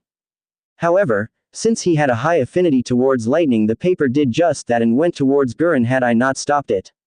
Explained Pride as he analyzed the paper to see if there were any other lesser affinities shown. Unfortunately or fortunately, depending on your view, it seemed that Kimimaro only had the affinity for lightning. Anyo sensei. Why is why your BLBL blood black? Asked Haku as she stared at the tendril of black blood that was holding Kimimaro's chakra paper projectile before throwing it away into a random section of the training ground. Begin him. Quote. What makes you think that this is my blood? Asked Pride in an effort to refrain from telling his students anything about his bloodline just yet. Well, probably because there's a cut on your finger and that's where the blood is coming from. Explained Gurren with a smirk on her face. Quote. I'll tell you once I deem you worthy. Stated Pride before motioning them to stand up and follow him as he walked towards the center of the training ground. Boot senseii. Complained Kimimaro as he dragged out the words in an effort to annoy Pride. Thanks to the training he had undergone and the fact that he didn't have any emotions, Pride was able to refrain from yelling back at Kimimaro and or decapitating him. Once they reached the center of the training ground, Pride stopped walking and turned to face his students. Since none of you have yet to receive any kind of ninja training outside of unlocking your chakra, I will first be training your muscles until they have reached an acceptable level. At that point we will begin your chakra training as well as jutsu training. That does not mean we will stop working on your muscles at that point. It just means we won't work on them as long as we will now. Declared Pride before unsealing a notepad from one of his seals. Now I want to measure your current limits to see what we will work on. Understood. Hi sensei, Pride sensei. Responded the three of them with joy and excitement in their voices, including Haku. Even though her voice was lacking in confidence. Oh well, nothing that Pride's training regimen wouldn't eventually fix. Pride then made 3 shadow clones to train 3, one for each of them. For the next 4 hours they trained while Pride did his own muscle training. Pride trained through push-ups, sprints, crunches, etc., all the while he had gravity seals that increased the difficulty. Not to mention the fact that he was also doing all of this upside hanging from under a tree branch using his chakra. This not only helped improve his already superb chakra control and increase his already large chakra reserves, it also increased his ability to focus on several things at a time. This of course amazed his students, but it also distracted them from their own training, so in order to make them focus, the clones would attack them with a low-level elemental jutsu matching their own affinities. 4 hours later, after the 4 hours of training, Pride dispelled his 3 shadow clones and processed their memories as he descended from his branch, covered in a light sweat. His 3 students, however, were not so lucky. They were each sweating like pigs and panting like dogs after a marathon. They were on the ground lying on their backs as they tried to regain their breaths. That will be all for today's training session. Tomorrow's training session will begin at 10 a.m. and will end at 6 p.m. Do not be late. If you are late, then there will be consequences. Dismissed. Stated Pride as he waited for them to head back towards the base. That is until he realized that they had all fallen asleep in front of him from exhaustion. Seeing that he couldn't very well leave them out here for the night and risk them getting sick or worse, he decided to carry the 3 of them back to the base and ask Mei where they resided. So with Kimimaro on his right arm, Gurren on his left, and Haku gripping onto his back and neck subconsciously, Pride shunshined them back to Mei's tent, assuming she was still there. Back with Mei. I wonder where Pride took those 3 gakis to for training. Maybe I should start adding an honorific to his name just to see if I can't get any kind of reaction out of him. At least it'll confuse him for a while. Said Mei to no one in particular as she reviewed the mission reports she'd received for the day from several nin returning from patrols and supply missions. Also, should I have Pride turn in the bounty for Aoi, or should I send someone else in his place? Sigh. I hate being the one that has to deal with all these fucking decisions. Being a cage would be absolute hell. Thankfully there's no way I'd be a cage. Mei continued to work like this for the next few minutes before looking up from her desk to relieve her eyes from the paperwork and nearly pissing herself from the heart attack Pride just nearly gave her. Standing in front of her was Pride in all his glory. He was carrying 2 of his students at his sides and then one on his back. But what nearly gave her a heart attack was the fact that she didn't even sense him appear and his eyes were glowing a bright red in contrast to his black clothing and mask, giving him a menacing look. For a few seconds she thought that he'd actually killed the three Gakis by accident, since by his definition they were weak. Then she noticed that they were in fact breathing, meaning they were just unconscious. For now at least. You nearly scared the shit out of me, Pride. Why didn't you tell me you were there? And how long were you there? Yelled out May with several anime ticks of anger on her forehead. Pride of course stayed completely composed while she yelled at him. I was taught to only speak when spoken to and to only announce my presence if my master asks me to. Or at least until my master notices me. I've been here for approximately 3 minutes. Replied Pride with complete seriousness. Sigh. Also, what's up with your eyes? Why are they glowing? Asked May in slight fascination to his eyes. This seems to be an unexpected side effect to absorbing the Raijin. It does not improve my eyesight and only seems to cause my eyes to glow when it is dark. It's essentially useless, explained Pride as he analyzed this unexpected side effect. Well, I wouldn't say they're entirely useless. They'll definitely put the fear of Yami into your enemies, stated May jokingly as she chuckled at her own quip. Anyways, what did you need, Pride-kun? Asked May with a smirk on her face. I wish to know where the living quarters for my students are located so that I may leave them there and then in the morning pick them up for training. Responded Pride as began to sense his students beginning to stir. Oh, thanks for reminding me. They'll be living with from now on. And don't worry about living quarters. I had a few of my ninjas make a small compound for the 5 of us using Doden just you. This way you can protect me while you protect them. Isn't this just perfect, Pride-kun? Purred out May as she put her hand in front of her mouth and giggled like a schoolgirl. However, on the inside May was cackling up a storm now that she had just assured Pride some social interaction each day. Quote. Where is the compound, May-sama? Asked Pride after a pause. Oh, I'll show you personally. I'm already finished here, gleefully stated May as she closed the files on her desk and sealed them into the desk as a precautionary measure. Once she finished sealing the last file, she got up from her desk and walked towards Pride. Now before you go, I want you to use your bloodline to carry the 3 of them when they've fallen unconscious when you're around me, unless I state otherwise.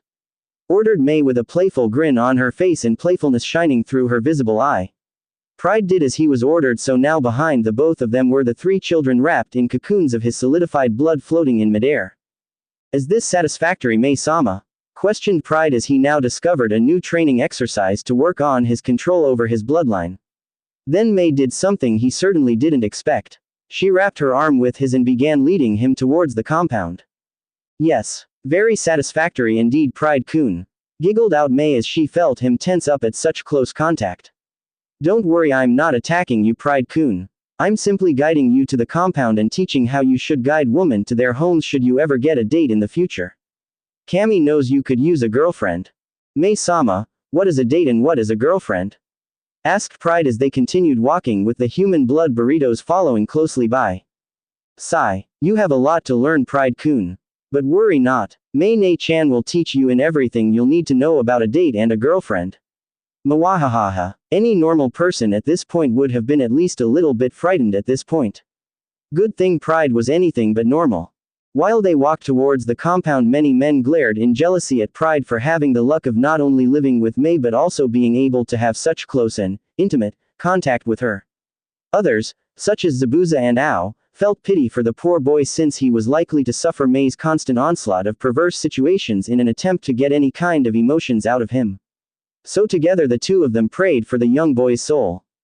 With the Uzumaki Namakazes, it's been nearly 3 years since Naruto's disappearance, and while the search groups continue to look for him, their searches have only turned up empty-handed.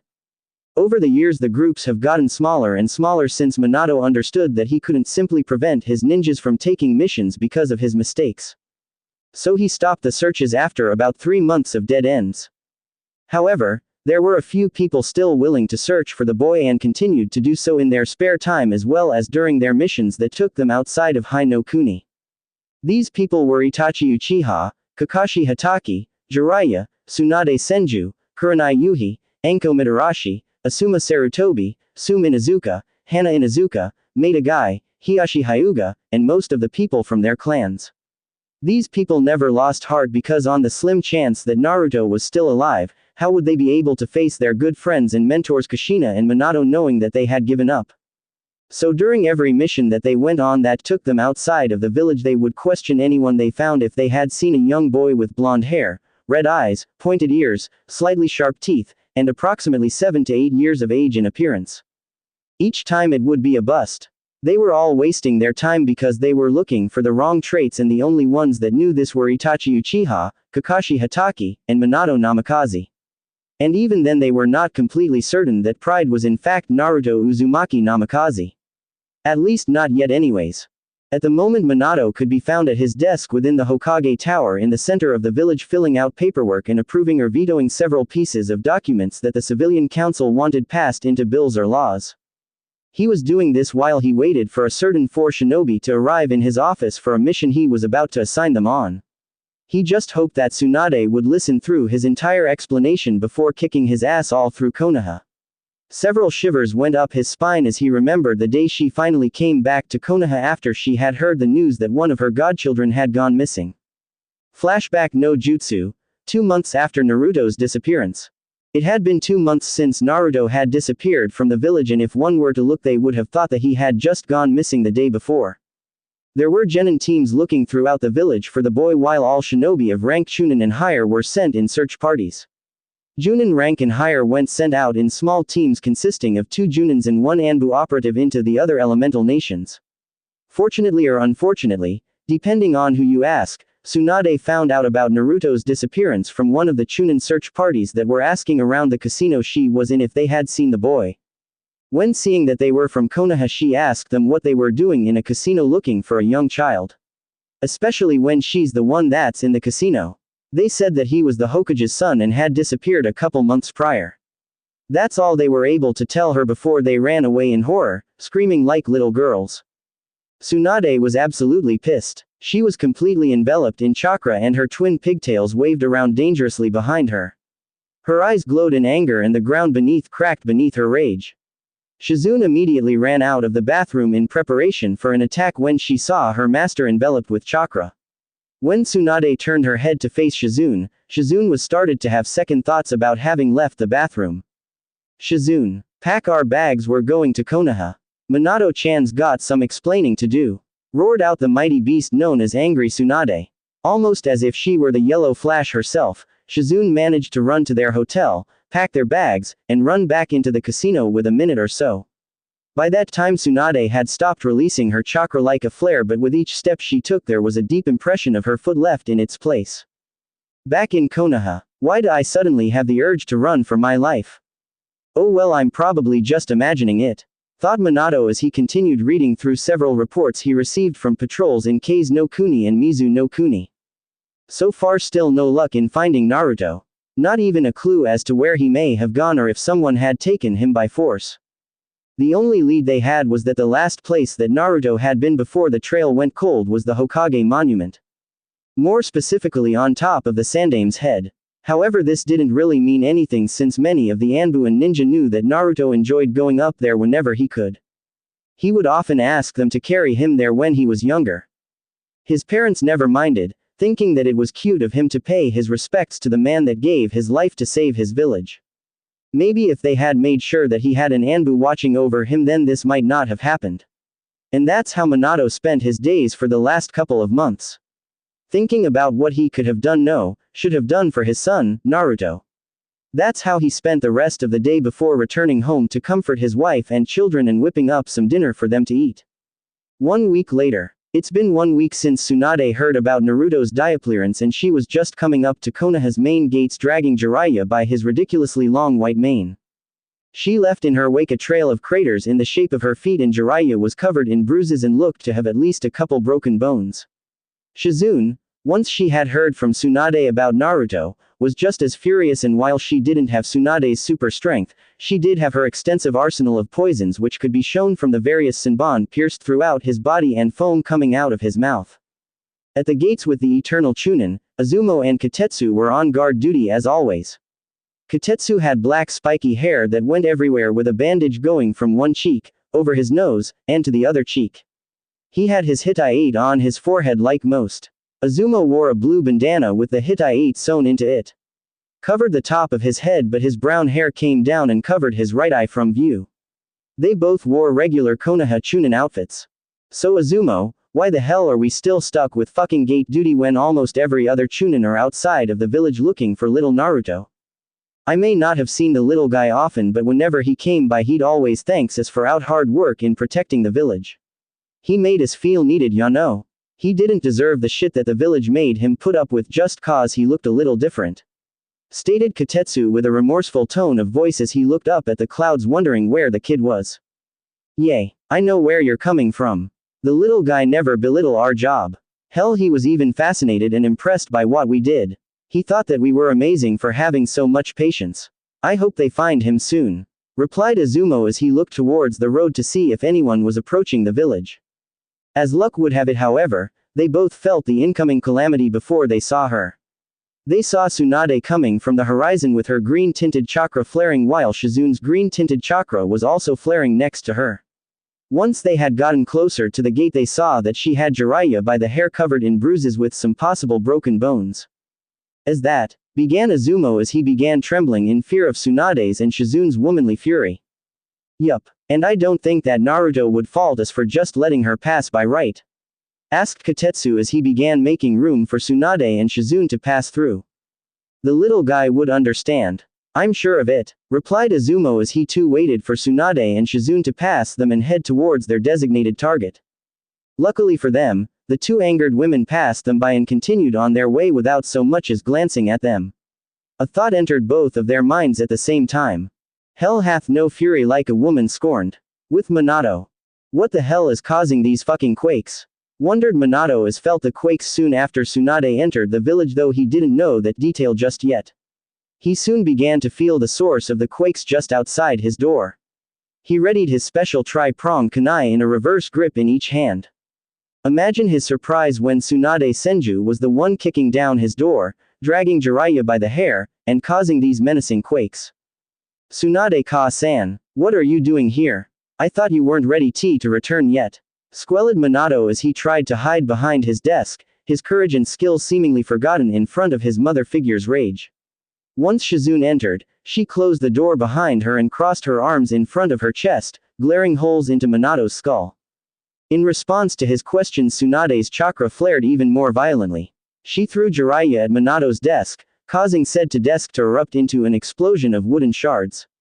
Now Minato's only safe haven in the room was gone, and if what Jiraiya looked like told him anything, it was that he was probably next and it wouldn't be over quickly. What's this bullshit I hear about my son losing my grandson in his own fucking village? Asked Tsunade as a vision of the Shinigami appeared behind her as if daring Minato to give her the wrong answer, and at this point, Minato wasn't even sure that there was a right one. It's a big village. He. Sigh, just kick my ass and get it over with. Responded Minato with a nervous chuckle at the end before admitting defeat and hoping he doesn't end up like Jiraiya. Luckily for him, he didn't end up like Jiraiya. Unfortunately for him though, he ended up worse. For the next several hours, Minato had hisses kicked throughout the village by Tsunade, as shown by the utter destruction of many shops and houses which coincidentally belonged to several people that disliked Naruto because of his appearance. Each time Minato was close to death, Tsunade would heal him, and then it would be Shizune's turn to kick his ass before healing him and switching back to Tsunade.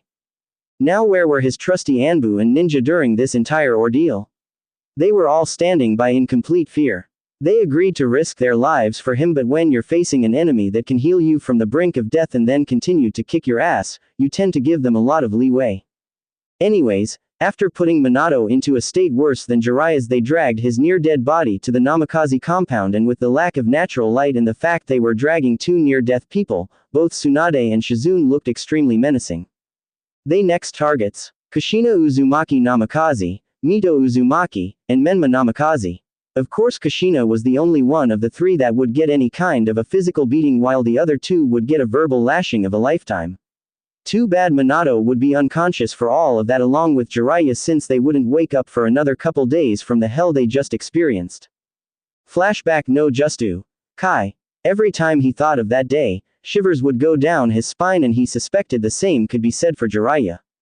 Knock knock. Come in, called out Minato as he put away his special cage stamp and gave his full attention to those entering. Speak of the devil. 4 people entered his office. Those 4 being Tsunade Senju, Asuma Sarutobi, Kurenai Yuhi, and Anko Mitarashi. Each of them were wearing their normal clothing that they always wore. Canon clothing. Tsunade, whilst her rage had dissipated over the years since the day she heard the news, had an annoyed look on her face and a disappointed glare in her eyes. She still hadn't fully forgiven him for losing his own son and wouldn't until they got Naruto back. Asuma, Kurenai, and Anko didn't really know the boy that well, but Anko felt as though she could relate to the boy on some level since they were both despised for reasons outside of their control. Alright, I'm guessing the 4 of you are wondering as to why you are here, stated Minato before receiving 4 nods from them and an annoyed yell from Tsunade to get this over with. Well, the reason the 3 of you have been called here to my office is because I not only have a mission for the 4 of you to go on, but due to the nature of this mission I will have to inform the 4 of you what is currently an S-rank secret that has yet to be completely confirmed in 100% certainty. Each of them stiffened at the realization that they about to be informed of an S-rank secret that had to do with the mission they were about to go on. They were understandably nervous about what their mission might entail with this added information they were about to receive. For several months now, I've had 2 agents manage to infiltrate Danzo's secret root organization and compile evidence against so that we may finally be rid of him legally. However, these 2 agents found something that not even I could have imagined. It seems as though our assumptions that Danzo has been working in tandem with Orochimaru were correct, and it seems that they were able to create 2 new bloodlines never seen before. One of them is the Summonin bloodline, which is where the user is capable of controlling ink and using it in attacks. The user is apparently capable of creating physical constructs so long as he has enough ink and chakra. The other is far more powerful and dangerous. Its name is the Kuroi Kai bloodline. The user of this bloodline is capable of controlling their blood and using it as a weapon. From what we've gathered, once fully master, this bloodline gives the user a healing factor rivaling that of a Jinchuriki, using as much blood as they wish, hardening their blood to the point where nothing can pierce it, and even controlling any blood they shed no matter how far away it is from the user. The worst or best part about this is that it requires no chakra whatsoever from the user, explained Minato as he crossed his hands in front of his face in seriousness. As Minato explained the abilities of these ninjas, the 4 shinobi in front of him widened their eyes in awe and slight fear.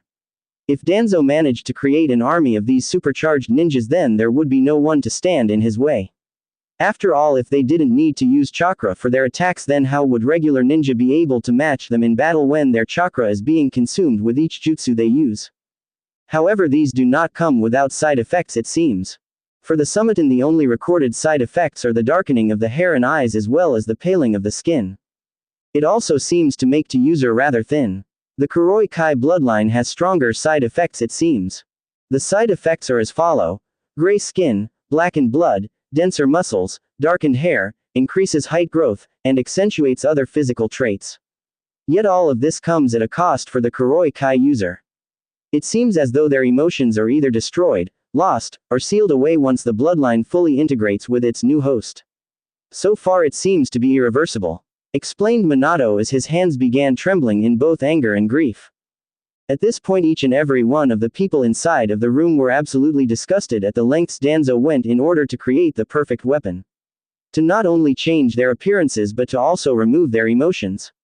To remove the very things that make them human. Only a monster could be willing to go that far, and that is exactly what Danzo and Orochimaru are. Monsters. And unfortunately so are those cursed with the Kuroi Kai bloodline, in their opinion. Unfortunately, that's not the worst part, stated Minato, causing everyone else to widen their eyes in surprise. How could anything be worse than what they had just heard? What do you mean that this isn't the worst part? What could possibly be worse than everything we've just heard? Yelled out Anko as she subconsciously grabbed her curse seal at the mention of Orochimaru and his experiments. She trembled in rage from the memory of her ex-sensei, the one who abandoned her and left her for dead simply because she didn't live up to his expectations. The worst part of this is that the Kuroi Kai user that Danzo has under his thumb. From what I've been told about him and what we've been able to uncover from a DNA test is that, it's Naruto. Naruto is Danzo's newest weapon and arguably most powerful weapon, informed Minato as a few tears managed to escape his eyes and flowed down his cheeks as he continued to tremble in rage and grief. At this piece of information, Tsunade's chakra roared into existence and the ground under her cracked beneath her rage. her twin pigtails flowing behind her and her body glowing with green chakra. Those next to her had to cover their faces from the sheer amount of force that was being exerted by Tsunade's chakra. What do you mean that it's Naruto that's the Kuroi Kai user? Questioned Tsunade as she barely held herself back from going over to Danzo's compound and killing the bastard as well as any of his root operatives that stood in her way before searching for Naruto herself. Read the files on my desk that I have set out for you. Each of them holds the description of Danzo's most promising root operative. My two most trusted Anbu operatives were able to retrieve this information from Danzo's files located under the codename Pride. This appears to be Naruto's codename in root and is the only one he has used for the past nearly 3 years. Unfortunately, the Kuroi Kai was not the only ability that Orochimaru gave Naruto, nor do I believe it will be the last unless we can get him back from root. Stated Minato as the others grabbed the 4 files on his desk, each labeled as Pride. What other abilities did they give him? How many more experiments was he subjected to? Asked Asuma as he cringed at the distinct differences between Pride and Naruto.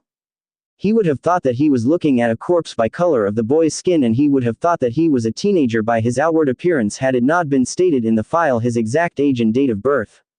It was hardly a coincidence that both Pride and Naruto were both born on October 10th, nor was it any coincidence that they both had red eyes with black slits, pointed ears, and enlarged canines, even though Pride's were far more noticeable than Naruto's had been.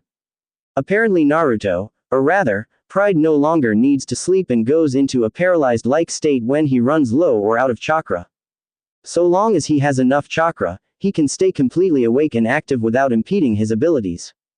He still needs to eat, but it seems as though his digestive system absorbs nutrients more efficiently than normal people do. He can eat anything without suffering any kind of drawbacks since his body will break it down in either nutrients or waste without wasting anything that might be of nutritional value. It seems that Danzo has planned for another experiment soon, but we haven't figured out what it is or how it might affect Pride.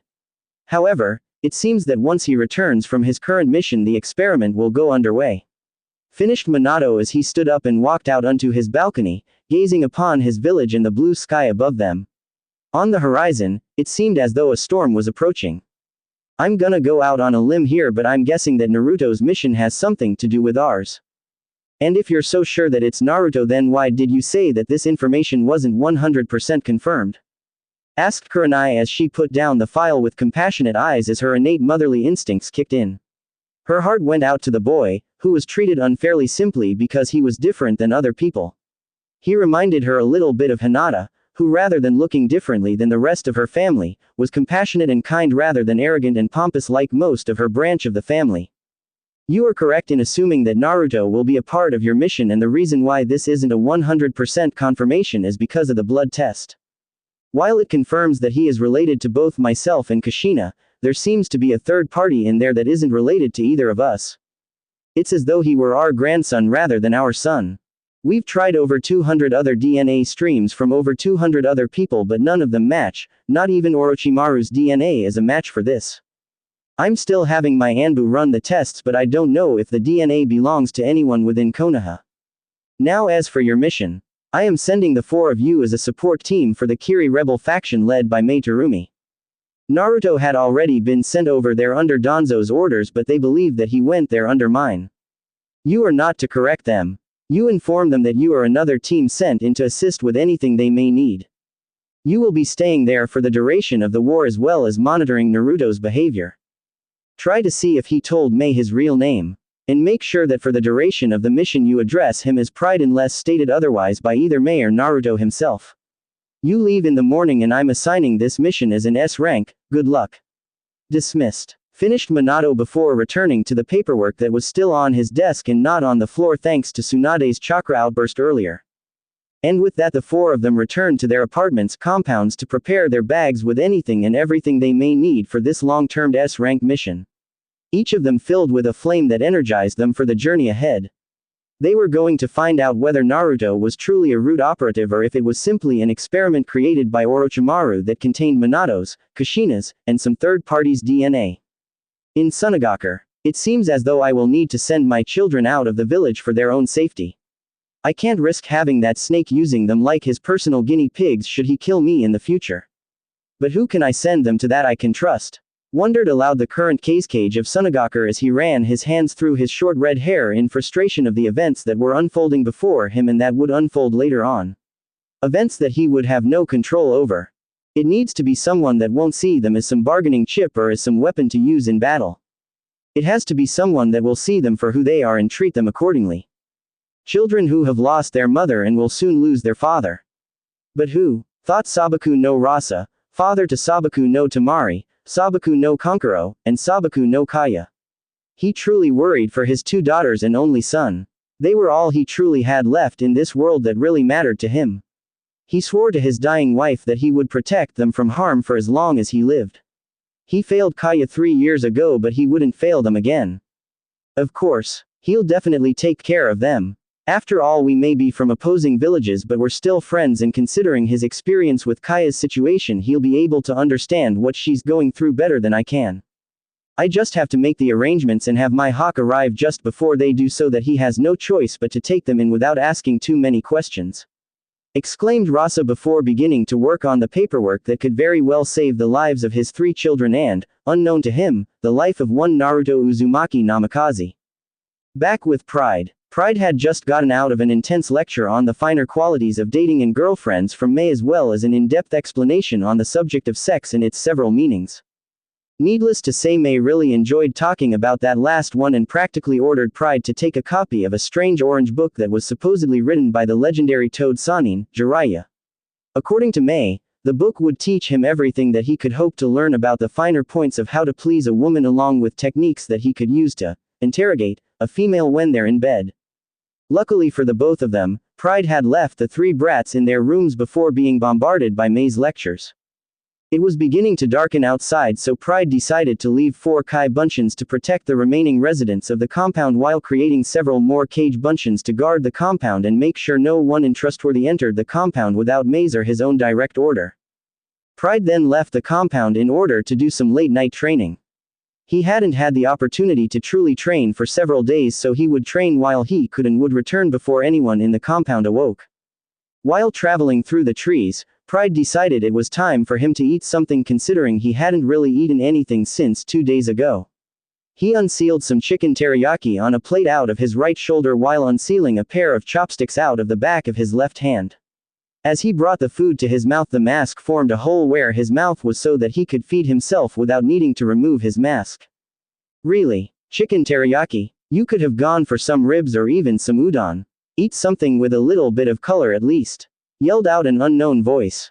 Who is there? Reveal yourself, replied Pride as he resealed his food and his chopsticks into their corresponding seals and created 2 cage Bunchin, each of them holding 2 kunai in the reverse grip, while Pride himself created several chains out of blood and had dozens of blood orbs surrounding him and the clones.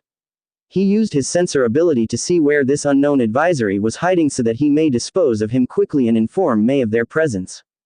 So you don't even really understand what you did to me, huh? Well, allow me to shed some light on this peculiar situation of ours. I'm Aoi Rokusho, remember? I'm the guy you fucking killed a couple days ago. Yelled out Aoi from a still unknown location, and he sounded rather pissed. How is this possible? I confirmed your death and assured that it wasn't a clone of some kind. I destroyed your body before. Yelled out Pride before widening his eyes in sudden realization at what had occurred. It also explained how he was able to reform Aoi's head to perfection, including blood type and DNA, before sealing it into the scroll he gave to May. Looks like you finally realized what you did, you asshat. You were somehow able to fucking absorb not only my blood, body and sword, but you also somehow managed to absorb my fucking soul. It also looks like we are stuck with each other, and since you killed me, there's no fucking way that I am going to make this easy on you. I'm gonna torture or at least annoy the fuck out of you as best I can. Cackled Aoi as he started grunting around, presumably in attempts to hit something from wherever he was, which was still unknown to both parties. If that's true, then does that mean you are inside of my blood? Or since you are a soul, are you inside of my mind? Questioned Pride as he dispelled his clones and returned the blood to inside of his body. He then dropped down to the nearest training ground before making an incision into his right and left forearms, releasing large amounts of blood, creating a mist of sorts. A bloody mist. If anyone else was there, they would have laughed at the irony. How the fuck should I know? This is the first time this has happened to me, and I'm pretty sure this is the first time that this fucking happened to anyone. Besides, this is your fucking ability. You should know how it fucking works. Yelled out Aoi as continued to vent his frustrations out on Pride since he couldn't really hurt him from wherever the fuck he was. Pride in the meantime sat down under a random tree and placed himself in the lotus position to meditate and find out where Aoi was residing.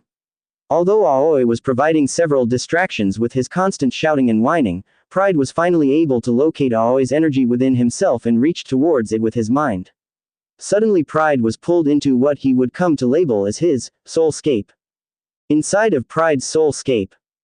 It seems you are inside of me, however, it is neither within my blood nor my mind that you reside within. It seems as though you reside in a separate but connected dimension altogether. This must have been a planned ability built in by Orochimaru but was never tested until now. Interesting. Analyzed Pride as scanned his immediate surroundings while also checking for any chakra signatures in the vicinity. All around him was a black special plane with no floor, walls, or ceilings, yet Pride could feel as though he were standing on something solid. Ahead of him was Aoi Rokusho in all his glory, wearing the same clothing as when he had absorbed the man, yet something was off about the man that Pride did not quite understand. While Aoi was undoubtedly in front of him, for some reason the man looked as though he were fading into the background. It was as though a sort of static were surrounding and made him look like an illusion. To his right he saw the bodies of the 3 Kiri loyalist Anbu that he had absorbed earlier. They were in the same state as Aoi except for the fact that they were all unconscious. Why is it that you're the only one awake and they are unconscious? Asked Pride as he tried summoning his weapons from their seals only to realize that he was unable to do so. It seemed that there were no weapons within the soulscape. Well, that would probably be because you killed them and absorbed them after you did me. Oh, and by the way, fuck you for killing me. Yelled out Aoi as he charged at Pride before being sent flying back by a tendril of black blood that appeared out of a random point in space. It seems as though that while I may be unable to summon any weapons from my being nor release any of my blood, I can use this space around us as a way to defend myself. It seems as though this space is made of out my blood yet still made out of nothingness. Strange. I imagine that Danzo-sama will wish to hear of this development as soon as I return from my mission. I wonder if I will be able to use the abilities of those that I absorb, or maybe even use them in battle as a form of puppet without chakra strings. But for now I will have to make sure neither you nor the other 3 in here will be able to distract me during my missions. Declared Pride before causing dozens of Kuroi Kai chains to appear and impale the 4 other residents within the mindscape and somehow absorbing their personalities and everything that made them a separate entity before causing them to become something else. Their bodies changed into something strange and unknown. They turned into flying ovals that moaned and screamed in pain and torment. They were outlined in black while the majority of their form was a dark red and their eyes and mouths were completely black. Imagine the souls within the homunculi and their philosopher stones. That is slightly more manageable.